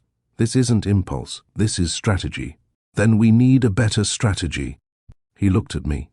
His eyes were red-rimmed and wild, and I saw in them the face of a man who had already lost one person he loved to forces beyond his control. The idea of losing his children too was destroying him in real time. Daddy! We both froze. Cosette stood at the bottom of the stairs. She was wearing her yellow nightgown, her curls flattened on one side from sleep. Behind her, one step up, Dashiell clutched his elephant and stared at the scattered papers on the floor. "Why are you yelling?" Cosette asked. "I wasn't yelling, sweetheart. Go back to bed." "You were yelling. Your voice was loud and your hands were shaking and there are papers everywhere." She looked at me, then at the documents on the floor, then back at her father with the devastating perception of a child who has learned to read rooms the way other children read books. "Is someone trying to take us away from you, Daddy?" The question hung in the air. Kieran crossed the room in 3 strides. He knelt in front of his daughter and took her face in both hands. "Nobody is taking you anywhere. Do you hear me? Nobody." "Is it Grandma Vivien?" He couldn't answer. The truth was a blade he couldn't put in his child's hands, but the lie wouldn't come either. He just pulled her against his chest and held on. Dashiell descended the final step. He walked past his father and sister, picked up one of the scattered pages from the floor, and studied it with those quiet, ancient eyes. He couldn't read most of the words, but he understood enough. He carried the page to me and held it up. "Fix it," he said. 2 words. His second and third ever spoken to me, not a request, an assignment. After the children fell back asleep, I sat alone in the guest room and faced the truth. My presence was the weapon. Vivien didn't need to prove Kieran was a bad father. She needed to prove he was making bad decisions. And I was Exhibit A, a homeless, jobless, recently bereaved stranger sleeping in his dead wife's lake house, cooking breakfast for his children, holding his hand on the porch at midnight. On paper, I looked exactly like what Vivien claimed I was. Every beautiful thing that had happened in the last 7 days could be reframed as evidence of poor judgment. Every breakfast I cooked was an unvetted stranger handling food preparation for minor children. Every story I traded with Cosette was emotional manipulation by an individual with no professional qualifications. Every moment of connection was ammunition. If I stayed, Vivien had her case. If I left, the children lost the first person who had helped them grieve openly in 8 months. There was no move that didn't cost something. I thought about Marigold, about the impossible choices that came with her illness. Chemotherapy that might save her life but would definitely steal her childhood. Surgery that carried a 30% mortality risk. Experimental treatments that required traveling to hospitals in other states while her body weakened with every mile. Every choice had been a gamble. Every option came with a price. This was no different. I found Kieran in the study at 2 in the morning. He was sitting in the dark, staring at his phone, Serafina's photo illuminating his face in soft blue light. "I should leave," I said. He didn't look up. "If I go, she loses her strongest argument. You can tell the judge you recognize the situation was inappropriate and corrected it. You can show good judgment, you can keep your children. And what happens to you? I go to Portland, I figure out my life, I survive. You run. I protect your family. You are my family. The words dropped between us like a stone into still water. He looked up from the phone. Serafina's face glowed behind him. His face glowed in front of me. Two faces, past and present, occupying the same dark room. I won't be the reason you lose them, Kieran. And I won't lose you to save my mother's ego. He stood up from the desk. No, running is what my mother expects. It's what grief expects. Every time something good threatens to grow in this family, someone runs. Serafina ran out of time. The nanny ran when my mother pressured her. I've been running from my own children's pain for 8 months. We don't run anymore. This isn't about running, this is about math. She has more money, more lawyers, more power. And I have more love. My children are happier than they've been since their mother died. My son spoke for the first time in months. My daughter stopped hiding her tears. That happened because of you. No judge in the world can ignore that. Your mother's lawyers will argue that I'm the reason they're fragile in the first place. Then we'll prove them wrong. He walked to the window. The fog had cleared. The frozen lake shimmered under a sky full of stars. My mother has controlled this family since the day I was born. She chose my schools. She chose my career. She chose my wife. And I let her because she was usually right. And fighting her required energy I never had. But she's not right about this. She's not right about you. And she's not right about what my children need. I wanted to believe him. Every cell in my body wanted to lean into his certainty and let it carry me. But I'd been carried before by hope, by doctors' optimism, by Daniel's promises, and every time the ground had eventually given way. We won't let her take us. We both turned. Cosette stood in the doorway again. This time she wasn't in her nightgown. She was fully dressed, shoes on, hair brushed, as if she'd been preparing for a journey or a fight and wasn't sure which. Dashiell stood beside her, also dressed, also ready. "We won't forget, Mommy," Cosette said. Her chin was trembling, but her voice was iron. "And we won't forget Eva. Grandma can't make us forget. She can take away nannies and she can take away grave visits and she can write mean letters. But she can't go inside our heads and take away the people we love." 7 years old, speaking with the clarity of someone who had been underestimated her entire short life, Dashiell nodded beside her. Then he walked to me, took my hand, walked to his father, took his hand, and stood between us like a bridge. Kieran made the call at 6 in the morning. He stood on the porch with his phone pressed to his ear, breath clouding in the frozen air, while I sat inside with 2 children who had refused to go back to sleep and were instead drawing battle plans on the back of Vivien's legal documents. Cosette had labelled her drawing, "Operation Stay Together."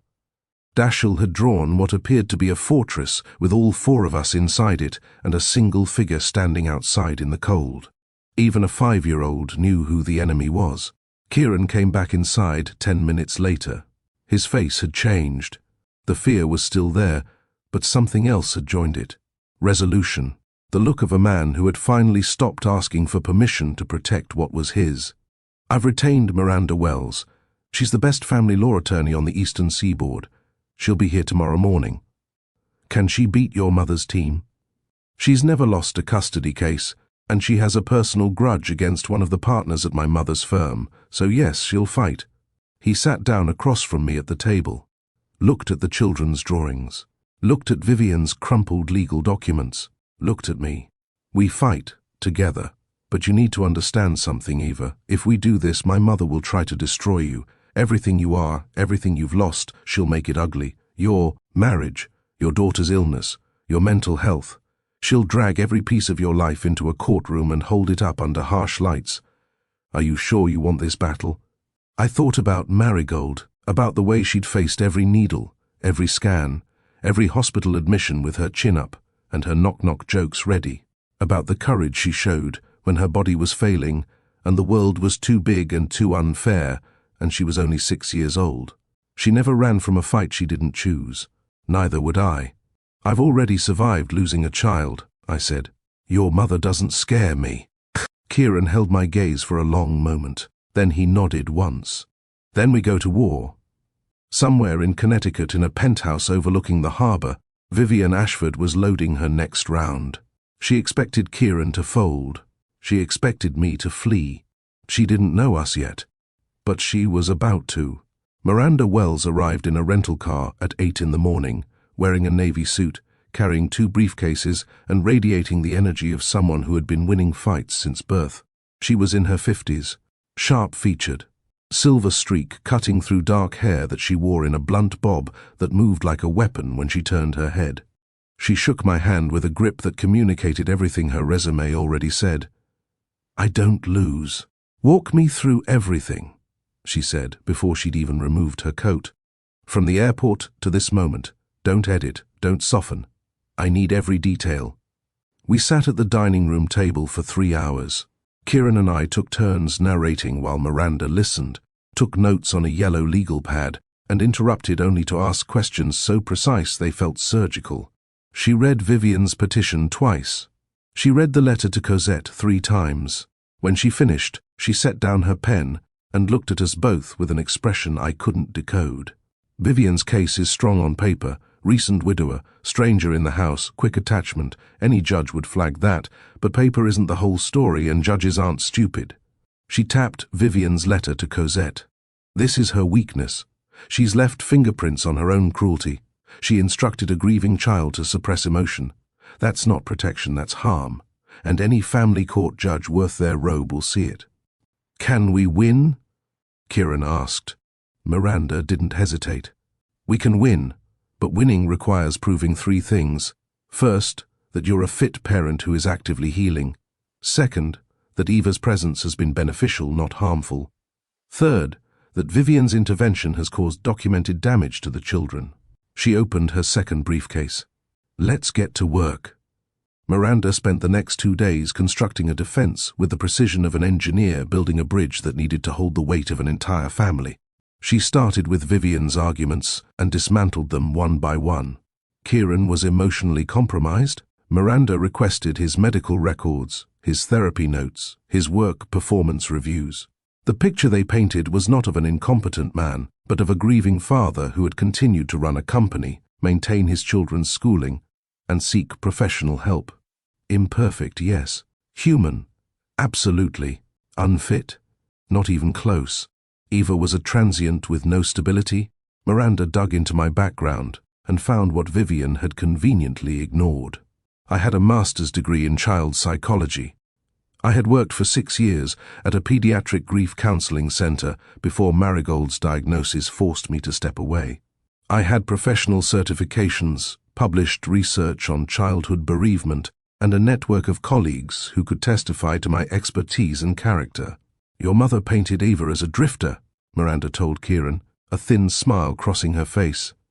"She's actually more qualified to support your children's emotional health than any nanny Vivien could hire." Vivien's claim that I was an unvetted stranger crumbled further when Miranda established a timeline. I hadn't moved into the lake house permanently. I'd been invited for 1 week. I had no financial entanglement with Kieran, no shared accounts, no legal arrangements. No evidence of anything beyond a grieving woman who had connected with a grieving family. "The court isn't going to penalize kindness," Miranda said, "especially not when the alternative is a grandmother who writes letters telling children to stop crying." She outlined the counter-strategy. They would present evidence of Vivien's controlling behavior, the dismissed nanny, the halted cemetery visits, the letter, the systematic removal of emotional support systems from the children's lives. "We're not just defending," Miranda said. "We're showing the judge exactly who poses the real threat to these children's well-being." The evidence arrived from unexpected places. Nurse Patricia Donovan, who had cared for Marigold during her final months at the hospital, called Miranda's office without being asked. She'd seen the local news coverage of the custody dispute. Vivien had made sure it leaked, and she was furious. "Eva sat at that child's bedside for 7 months, Patricia told Miranda during a recorded deposition. She slept on a hospital cot. She learned medical terminology so she could understand every treatment plan. She advocated for her daughter with every doctor, every specialist, every insurance company. She fought for that little girl's life with everything she had. If you're looking for someone who would harm a child, you're looking in the wrong direction. Kieran's household staff began coming forward quietly. His housekeeper of 3 years, a woman named Rosa, submitted a written statement describing the change she'd witnessed since my arrival. "The children laugh now," Rosa wrote. "Cosette sings in the morning again. Dashiell sits at the table for meals instead of eating alone in his room. Mr. Ashford reads to them at night. Before Eva came, the house was functioning. After Eva came, the house was living." But the most powerful evidence came from the children's therapist, Dr. Amara Okafor. She had been seeing Cosette and Dashiell weekly since Serafina's death. Her clinical notes documented a marked shift beginning exactly 8 days ago. "Cosette has begun verbalizing memories of her mother without prompting," Dr. Okafor's report stated. She describes a story trade practice initiated by a family friend in which memories of deceased loved ones are shared openly. This practice has produced measurable improvement in Cosette's emotional regulation and willingness to engage with grief-related material. Regarding Dashiell, the report was even more striking. Dashiell Ashford, who has been functionally non-verbal for approximately 6 months, has spoken 3 words in the past week. All 3 were directed at or about the family friend currently residing in the home. This represents significant progress that should not be disrupted. Miranda read the reports and nodded slowly. "Vivien built her case on the assumption that you're harmful. Every piece of evidence says the opposite. She's going to walk into that courtroom expecting to find a reckless father and an unstable stranger. Instead, she's going to find a family that's healing." The night before the hearing, the children fell asleep early. Exhaustion, probably, or the instinctive wisdom of small bodies that know tomorrow requires strength and rest is the only preparation available. Kieran and I sat on the porch. Serafina's rocking chairs, the frozen lake, the same positions we'd occupied a week ago when he'd reached for my hand and the phone had shattered everything. Tonight, there were no phones. Miranda had confiscated both of ours. No calls from Vivien, no news alerts, no distractions. Tonight you rest. So we sat in silence. The kind of silence that is full rather than empty. The kind that exists between 2 people who have said everything important and now simply need to exist in the same space. "I'm scared," Kieran said. "I know. Not of losing the case. Miranda's good. Our evidence is strong. I'm scared of what my mother is willing to become to win. I'm scared that whatever she does tomorrow will be something I can't undo. You're not responsible for her choices. I'm responsible for not stopping her sooner." He turned to me. The moonlight caught his face the way it had that first night. But something was different now. The hollowness was gone. Not replaced by happiness, that would take time, maybe years, but replaced by presence. He was here. Fully here. Not performing. Not retreating. Not hiding behind schedules and closed doors. "Whatever we are," he said slowly, choosing each word with care, "whatever we're becoming, I'm not willing to lose it without a fight. Neither am I." He leaned toward me. Slowly, giving me every chance to pull away, to redirect, to maintain the careful distance we'd been pretending was enough. I didn't pull away. His lips met mine. The kiss was not passionate, not urgent. Not the kind of kiss that belongs in movies where the music swells and the camera spins. It was terrified and tender and tasted like coffee and cold air and everything we couldn't promise each other but desperately wanted to. It lasted 5 seconds, maybe 6. When we separated, his forehead rested against mine. "Serafina would have liked you," he whispered. "Marigold would have loved your kids," I whispered back. We stayed like that until the cold drove us inside. 2 people standing on the edge of something fragile, holding it between them with open hands, knowing tomorrow could crush it. We're approaching the moment everything comes to a head. The courtroom, the battle for this family's future. Before we get there, I want to ask you something. Have you ever had someone fight for you? Or have you been the one fighting for someone you love? Share your story in the comments. And if you're not already subscribed, now's the time, because the next part is where it all goes down. Morning came too fast. I stood in front of the bathroom mirror at 6, dressed in the only professional outfit I owned, a charcoal blazer and black pants that Miranda had approved the night before. My hands shook as I fastened buttons. My reflection looked like a stranger pretending to be capable. A sound in the doorway. Cosette stood there, still in her pajamas, hair wild from sleep. She held something in her cupped hands, carrying it with the reverence of someone transporting something sacred. "I found this in your bag," she said. "I wasn't snooping. It fell out when I was looking for crayons. I'm sorry." She opened her hands. Marigold's butterfly pin. I'd forgotten I had it. A small gold butterfly with blue enamel wings that Marigold had worn on her hospital gown every single day of her treatment. She'd called it her brave pin. She said butterflies weren't scared of anything because they'd already been caterpillars, and being a caterpillar was the hard part. Everything after that was flying. My throat closed. "For luck," Cosette said. "Butterflies mean not being scared, right? That's what Marigold said." I knelt down so we were eye to eye. "That's exactly what she said." "Then you should wear it today, because today is the hard part, and after today we fly."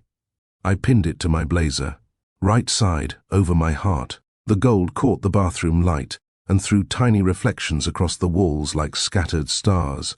Cosette reached up and touched it gently with one finger. "Marigold is coming with us," she said. "Yes," I said. "She is." I stood, looked in the mirror. A woman in a charcoal blazer with a child's butterfly pin over her heart. Behind her, a 7-year-old girl with her mother's curls and a warrior's jaw. In the hallway, Kieran waited with Dashiell on his hip. Miranda stood by the front door, briefcases in hand, car keys ready. Outside, the frozen lake had begun to thaw. Hairline cracks ran across its surface, and at the edges, water moved freely for the first time in months. The ice was breaking. I took a breath, straightened my blazer, touched the butterfly pin, and walked out to face the storm. The Kingston County Family Courthouse smelled like floor wax and anxiety. We arrived at 8:45, 15 minutes early because Miranda insisted. You never walk into a courtroom rushed. You walk in composed, prepared, and first. The hallway was long and narrow, lined with wooden benches worn smooth by decades of families who had sat on them waiting for judges to decide their futures. Kieran walked beside me, his hand brushing mine every few steps. The children were with Dr. Okafor in a separate room down the hall, where a child advocate would take their recorded statements.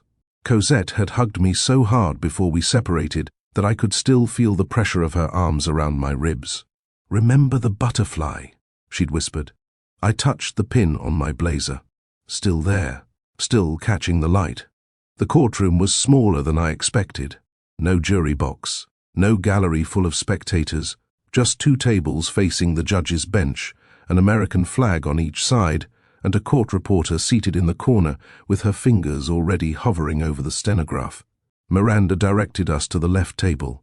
She arranged her files with the calm efficiency of a surgeon laying out instruments. And then Vivien entered. She came through the doors at exactly 9 o'clock. Not a minute before, not a minute after. Precision as performance. She wore winter white, a cashmere dress, pearl earrings, her silver. Hair swept into that impossibly tight chignon. She looked like a woman attending a charity luncheon, not a custody hearing. Her legal team followed. 3 attorneys in dark suits, carrying enough paperwork to fill a library. They took their positions at the right table with practiced choreography. Vivien sat in the front row behind her lawyers. She folded her hands in her lap and directed her gaze straight ahead, her posture communicating dignity, composure, and the quiet confidence of someone who had already written the ending. Her lead attorney, a tall man named Richard Pemberton, opened with a voice that filled the room like smoke filling a jar. "Your Honor, we are here because a loving grandmother has witnessed alarming changes in her grandchildren's care and is compelled to act in their best interest." He painted Vivien as a saint, a woman who had dropped everything when her daughter-in-law died, who had organized the funeral, hired support staff, arranged therapy, maintained structure, a woman who had sacrificed her own grief to hold this family together. Then he painted Kieran as a cautionary tale, a man consumed by loss, unable to function, making decisions colored by loneliness and emotional desperation. And then he painted me. Into this vulnerable situation enters Eva, unemployed, recently divorced, grieving the death of her own child less than 3 weeks prior. A woman with no permanent address, no stable employment, and no connection to this family beyond a chance meeting in an airport. Every word was a brushstroke designed to make me look dangerous. Ava has been living in the family home for approximately 10 days. She has unsupervised access to minor children. She shares meals with them, puts them to bed, and has inserted herself into their emotional lives with a speed that raises serious concerns about her stability and her motives. He paused. Let the portrait dry. Your Honor, this is not about cruelty, this is about protection. These children have already lost their mother. They cannot afford to be casualties of their father's poor judgment. Miranda stood slowly. She didn't rush. She didn't raise her voice. She buttoned her blazer with one hand, adjusted her legal pad with the other, and faced the judge the way a professor faces a classroom, with authority that doesn't need volume. Your Honor, opposing counsel has presented a compelling narrative. Grieving grandmother, unstable father, dangerous stranger. It's a clean story, neat, persuasive. She paused. It's also incomplete. She opened her first file. Let me fill in what Mr. Pemberton left out. Eva holds a master's degree in child psychology from a prestigious university. She spent 6 years as a grief counselor at a pediatric bereavement center, where she specialized in helping children process the death of a parent. She stepped away from her career only when her own daughter was diagnosed with a terminal illness. She is not an unstable stranger. She is, in fact, more qualified to support these children's emotional recovery than anyone in this courtroom, including myself. She let that land, then continued. Regarding Mr. Ashford's judgment, yes, he invited Eva to spend a week at his lake house. Was that unconventional? Absolutely. But let me show you what happened during that unconventional week. She presented Dr. Okafor's clinical report. Cosette Ashford, age 7, has begun verbalizing memories of her mother for the first time in 6 months. She has demonstrated improved emotional regulation, reduced anxiety symptoms, and a willingness to engage with grief-related material that she previously avoided entirely. She turned to the next page. Dashiell Ashford, age 5, who has been functionally nonverbal for approximately 6 months following his mother's death, spoke 3 words during the period Eva was present in the home.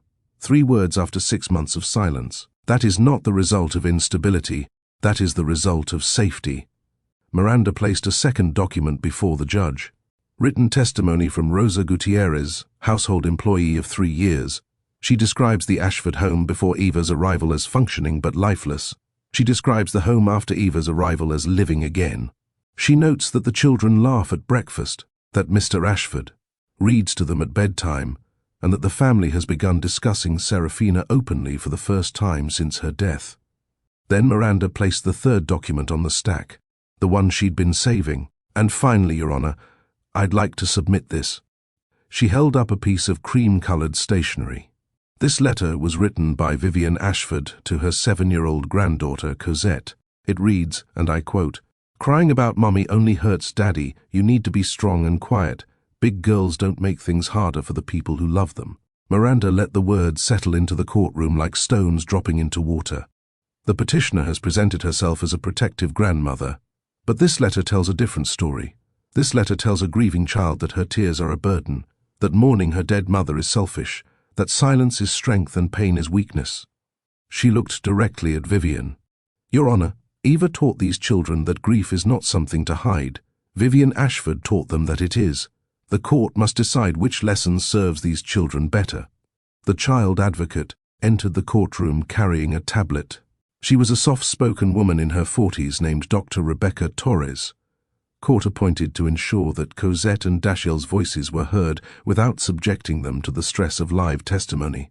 Your Honor, I've conducted recorded interviews with both children this morning, in accordance with standard protocols for minors in custody proceedings. I'd like to play their statements for the court. The judge nodded. The courtroom went quiet, the kind of quiet that presses against your eardrums. Cosette's voice filled the room, small but steady, fierce in the way only a 7-year-old who has been underestimated can be fierce. Ava listens. She lets us talk about Mommy. Grandmother says we shouldn't be sad, but we are sad. Eva says it's okay to be sad. She's sad too about Marigold. We're sad together and it helps. A pause in the recording. Dr. Torres's voice, gentle and guiding. Can you tell me more about that? About being sad together? Eva told me about her daughter. Marigold liked butterflies. She was brave. She died from being sick, not like Mummy who died fast. Eva misses her every single day, and she doesn't pretend she doesn't. That's why I can tell her about Mommy, because she knows what missing feels like.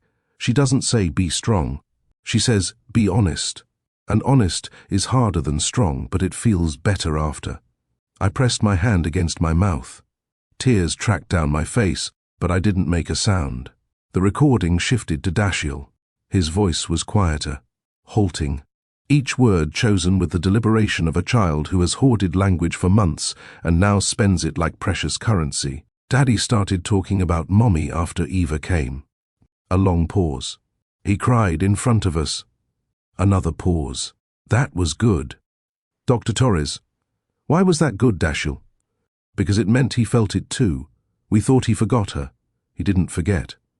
4 sentences, 29 words. From a child who hadn't spoken in 6 months. Each syllable carried the weight of a cathedral bell. I looked at Kieran. Tears ran openly down his face. He didn't wipe them. He didn't hide. He sat in that courtroom and let his son's words wash over him with the full force of their meaning. His children had thought he'd forgotten Serafina. They had carried that belief alongside their grief, doubled by the fear that their father had moved on without them. Eva taught him to cry in front of them. And that single act of vulnerability told 2 small children that their mother still mattered. The recording ended.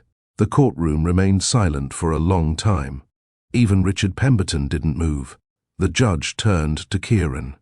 Mr. Ashford, I'd like to hear from you directly. Why should this court trust that you are capable of continuing as the primary custodial parent for your children? Kieran stood. Miranda had coached him on posture, on tone, on maintaining composure. But what came out of his mouth was nothing rehearsed. Because I failed them, Your Honor, and I know exactly how. The courtroom held its breath. After my wife died, I did what I thought was right. I maintained structure. I kept schedules. I made sure they were fed, clothed, educated. I did everything, except the one thing they actually needed. I didn't grieve with them. I grieved alone, behind closed doors, because I thought protecting them meant hiding my pain. He looked at his mother for the first time since the hearing began. I was taught that strength means control, that grief is private, that showing your children you're hurting makes them feel unsafe. I believed that. I followed that rule for 8 months. And in those 8 months, my daughter learned to perform happiness and my son stopped speaking entirely.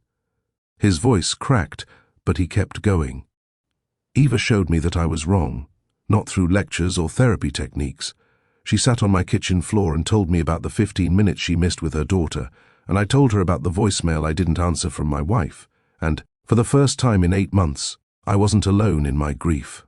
And that night, I cried in front of my children, and my son looked at me and I saw relief on his face. Relief, because he finally knew his father hadn't forgotten his mother. He straightened.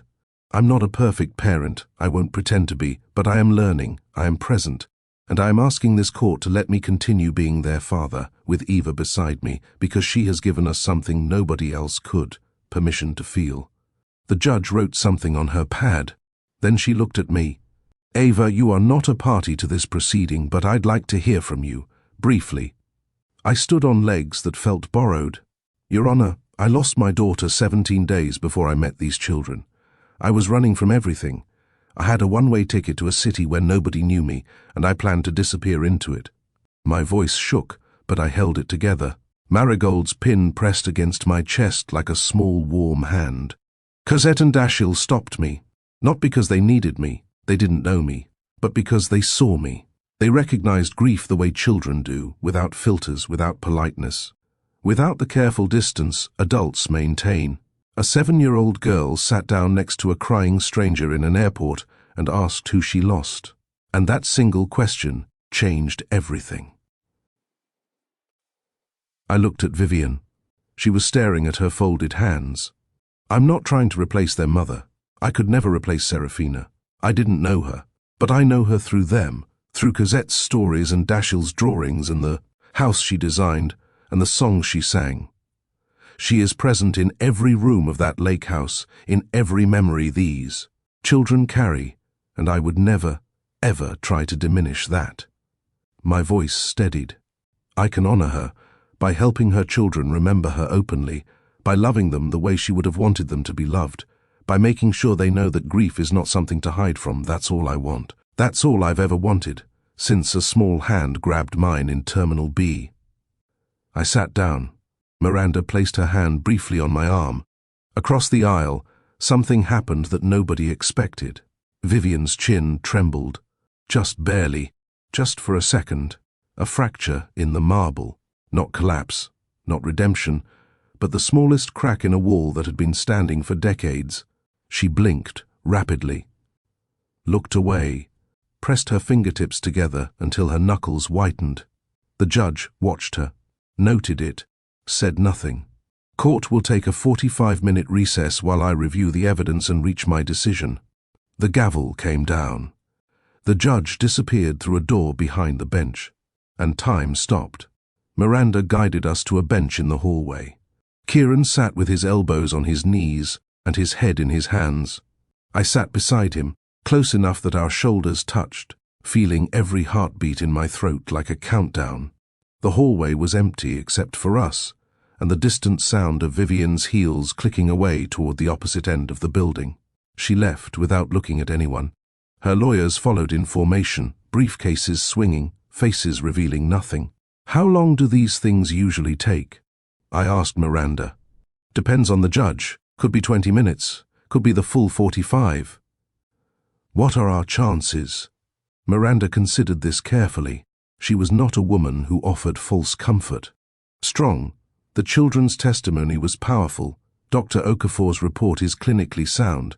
The letter to Cosette was damaging to Vivien's credibility, and Kieran's statement was genuine in a way that's difficult to manufacture. But judges are human. Vivien is sympathetic. She's a grieving grandmother. She's wealthy, established, and she presented a compelling case for stability. There are judges who would prioritize financial security and traditional family structure over emotional progress. I don't believe this judge is one of them, but I've been wrong before. Not the reassurance I was looking for. The children appeared at the end of the hallway, escorted by Dr. Torres. Cosette broke into a run the moment she saw us. She crashed into Kieran's legs and then into mine, wrapping one arm around each of us, binding us together with her small body. "Is it over?" she asked. "Almost," Kieran said. "Did the judge hear what I said?" "Every word." "Good, because I practiced. Dashiell and I practiced last night. He said he wanted the judge to know about the crying. He said that was the most important part." Dashiell appeared beside her. He wasn't running. He walked with the measured pace of someone who has said what needed to be said and now waits for the world to respond. He looked at me, then at his father, then at the courtroom door. He took my hand, then Kieran's. 4 people standing in a courthouse hallway, connected by held hands and held breath, waiting for a stranger in a black robe to decide if they were allowed to be a family. The courtroom door opened. "The judge is ready." Kieran squeezed my hand so hard the bones shifted. The children pressed against us from both sides. We walked back in together, and when the judge returned to her bench, her face revealed nothing at all. In the matter of Ashford v. Ashford, petition for emergency temporary guardianship, I have reached my decision. Judge Catherine Holloway was in her 60s, silver-framed glasses, a face that had presided over hundreds of cases and learned long ago to keep its opinions hidden until the proper moment. She looked at Vivien first, then at Kieran, then at me, then at the file in front of her. This case presents a conflict that is, unfortunately, not uncommon in my courtroom. A family fractured by loss, struggling to find its footing, and well-meaning individuals pulling in opposing directions. She removed her glasses, set them on the bench. "I have reviewed the petition filed by Vivien Ashford. I have reviewed the evidence submitted by both parties. I have reviewed the clinical assessment from Dr. Amara Okafor. I have listened to the recorded statements of both minor children, and I have heard testimony from all relevant parties. The silence in the courtroom was absolute. I could hear my own blood moving through my veins. The petition for emergency temporary guardianship is denied. The air left my lungs. Custody of Cosette Ashford, age 7, and Dashiell Ashford, age 5, will remain with their father, Kieran Ashford. Kieran's hand crushed mine. His entire body shuddered once, a single convulsion of relief so powerful it travelled through his arm and into mine. Furthermore, the judge continued, I want to address the broader circumstances of this case. She looked directly at Vivien. Mrs. Ashford, I do not doubt your love for your grandchildren. It is evident in your actions, your advocacy, and your willingness to pursue legal remedies you believed were necessary. However, love without boundaries becomes control, and control, however well-intentioned, can cause harm. She held up the cream-colored letter. This letter, written to a 7-year-old child, instructs her to suppress grief, to protect her father's feelings. This is not protection. This is emotional suppression imposed on a minor. It is inconsistent with every principle of childhood psychological development, and it directly contradicts the therapeutic goals established by the children's licensed counselor. Vivien's face was stone, but her hands, folded in her lap, were shaking. I strongly recommend family counseling that includes Mrs. Ashford, not as a punishment but as a path forward. These children need their grandmother, but they need a grandmother who allows them to grieve openly and without shame. The judge's final words were measured and deliberate. I also want to note for the record that the evidence presented regarding Eva's influence on this family is remarkable. The clinical improvement in both children during her presence is documented and significant. Eva's professional background in child bereavement counseling is not only relevant but precisely suited to the needs of these particular children. She paused.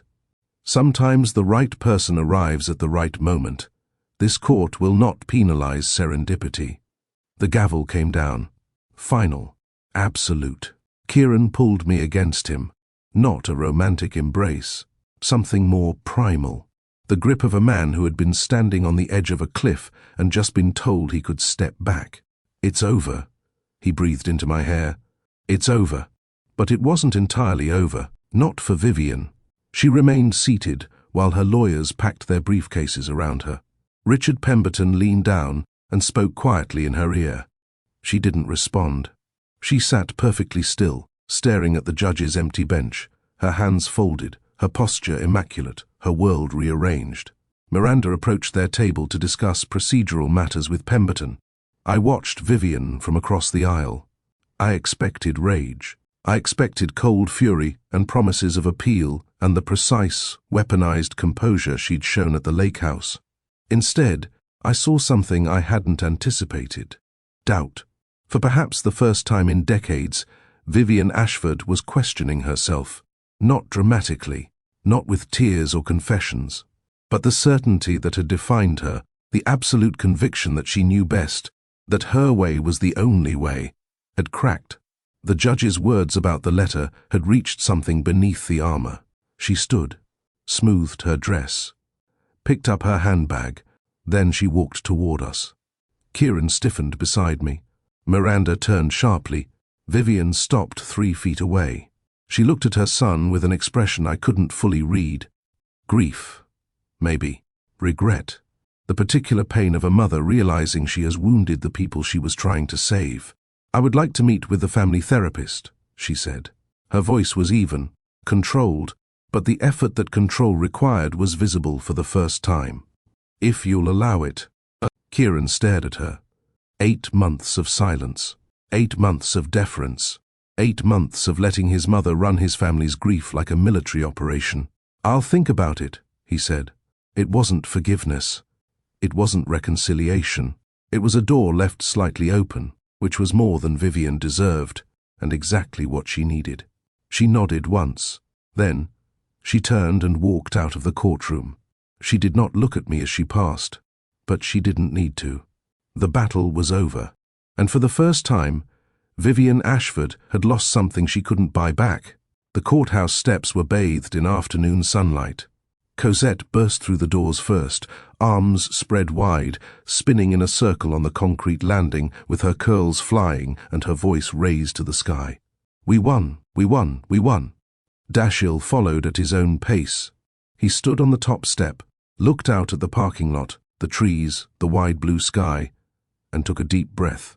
Then he reached for Kieran's hand and held it without a word. Some victories are loud, others are quiet. Both are real. Miranda shook our hands on the sidewalk. "I'll file the final paperwork this week. The judge's recommendations regarding family therapy will be formalized, and I'll ensure Vivien's legal team receives copies." She looked at me with something approaching warmth. "For the record, Eva, in 15 years of family law, I've never seen a judge cite serendipity in a ruling. You made an impression." She drove away in her rental car, briefcases stacked on the passenger seat, silver streak catching the sun through the windshield. We stood in the parking lot, the four of us. The Michigan afternoon was cold, but the sun was relentless, pressing warmth against our faces like an open palm. "What happens now?" Cosette asked. She was holding my hand on one side and Kieran's on the other, her body the bridge between us. Kieran looked at me over her head. "Eva." "Yes?" "Stay.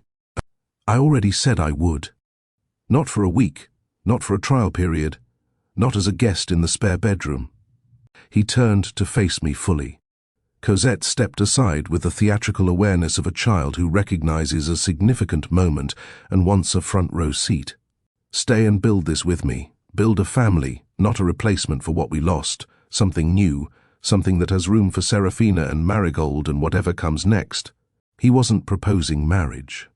He wasn't offering a fairy tale. He was offering something harder and more valuable, a beginning, imperfect, uncertain, built on grief and hope in equal measure. "I think I already have," I said. Cosette grabbed both our hands again and pulled us together until our foreheads nearly touched. "Finally," she said, with the exasperated satisfaction of someone who has been managing the adults in her life and is relieved they've finally caught up. Dashiell pressed against my side, and for the first time since Marigold died, I didn't feel like I was surviving. I felt like I was living. That evening, I took the children to the frozen lake. The sun was setting behind the tree line, painting the ice in strokes of gold and amber. The air smelled like pine and cold water, and the particular sweetness that comes when winter begins releasing its grip. The thaw had continued. The edges of the lake ran with liquid water, and across the surface, cracks spread like veins, carrying warmth into the frozen center. Cosette held my right hand. Dashiell held my left. Kieran walked behind us, close enough that I could feel his presence like heat from a fire. "I want to tell you about something Marigold believed," I said. The children looked up at me. "She believed that butterflies were messages. She said they were sent by people who loved you, from wherever they were, to let you know they were okay. Every time she saw a butterfly during her treatments, she'd say, 'Someone's sending us mail, Mummy.'" Cosette squeezed my hand. "Do you think Mummy sends them too?" she asked. "I think your Mummy sends them every single day. I think she sends them in the sunshine, and the music you hear in your head, and the way the lake looks right now, like someone poured gold across the ice." Dashiell pointed. I followed his finger, and I stopped breathing. On the porch railing of the lake house, 20 feet away, a butterfly sat. A monarch, orange and black wings, impossibly vivid against the grey wood. In Michigan, in late winter, in temperatures that should have made its existence impossible, it opened and closed its wings slowly, as if breathing. "Look," Cosette whispered. "Look." We stood perfectly still. 4 people and one impossible butterfly, connected by grief and wonder and the stubborn, irrational belief that love doesn't end when breathing does. The butterfly lifted from the railing. It circled us once, a wide, lazy arc that brought it close enough to touch, and then rose into the golden sky until it was a dark speck against the amber, and then nothing at all. Cosette was crying, smiling and crying at the same time. "Mommy and Marigold," she said. "They're friends now. They sent that together." I couldn't speak. I just held their hands and watched the sky where the butterfly had been. and felt something I hadn't felt in a very long time. Not happiness exactly, something wider than happiness. Wholeness. 6 months later, a hillside cemetery in Connecticut. Late spring. Wildflowers pushing through the grass around a polished granite headstone that read, Seraphina Grace Ashford, beloved wife, beloved mother. The song continues. We brought flowers, white lilies, Seraphina's favorite, and butterflies. Hundreds of them. Paper butterflies in every color, cut and folded and decorated by Cosette and Dashiell over the course of 3 weeks. Some had glitter. Some had crayon drawings. Some had messages written in wobbly 7-year-old handwriting and careful 5-year-old block letters. Hi, Mommy, Cosette said, kneeling beside the headstone. We brought your butterflies. Eva helped us make them. She taught us to fold the wings right so they look like they're flying. She placed a yellow butterfly on the granite ledge. Daddy is better now. He cries sometimes, but that's okay because Eva said crying means you remember. And I want you to know that I still remember everything. Your voice, your jasmine smell, the blanket fort, all of it. Dashiell knelt beside his sister. He placed a blue butterfly next to hers. I talk now, he said simply. Eva helped. 2 words that carried the weight of 6 months of healing. Kieran placed the lilies against the base of the headstone. He stood there for a long time, his hand on the stone, his lips moving silently. Whatever he said was between him and the woman who had loved him first. I waited until they finished. Then I stepped forward and placed my palm against the cool granite. Thank you for them, I said. I'll keep them safe. I'll keep them remembering.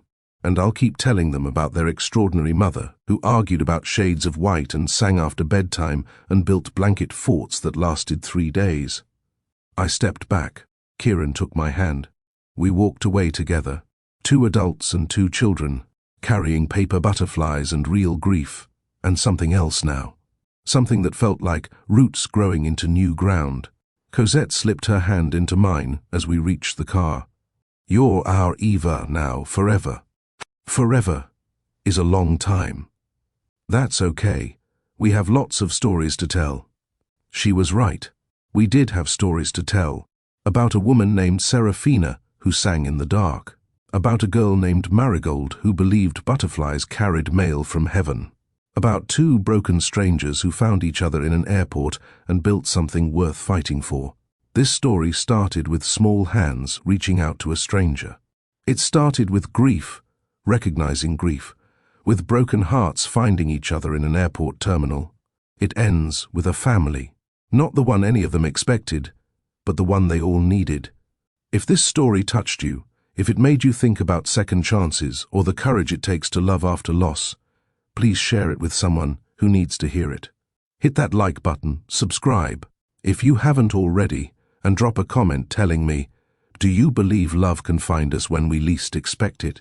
I read every comment, and I'd love to hear your story. Thank you for being here. Thank you for listening. And remember, sometimes the people who save us are the ones we never saw coming. Until next time.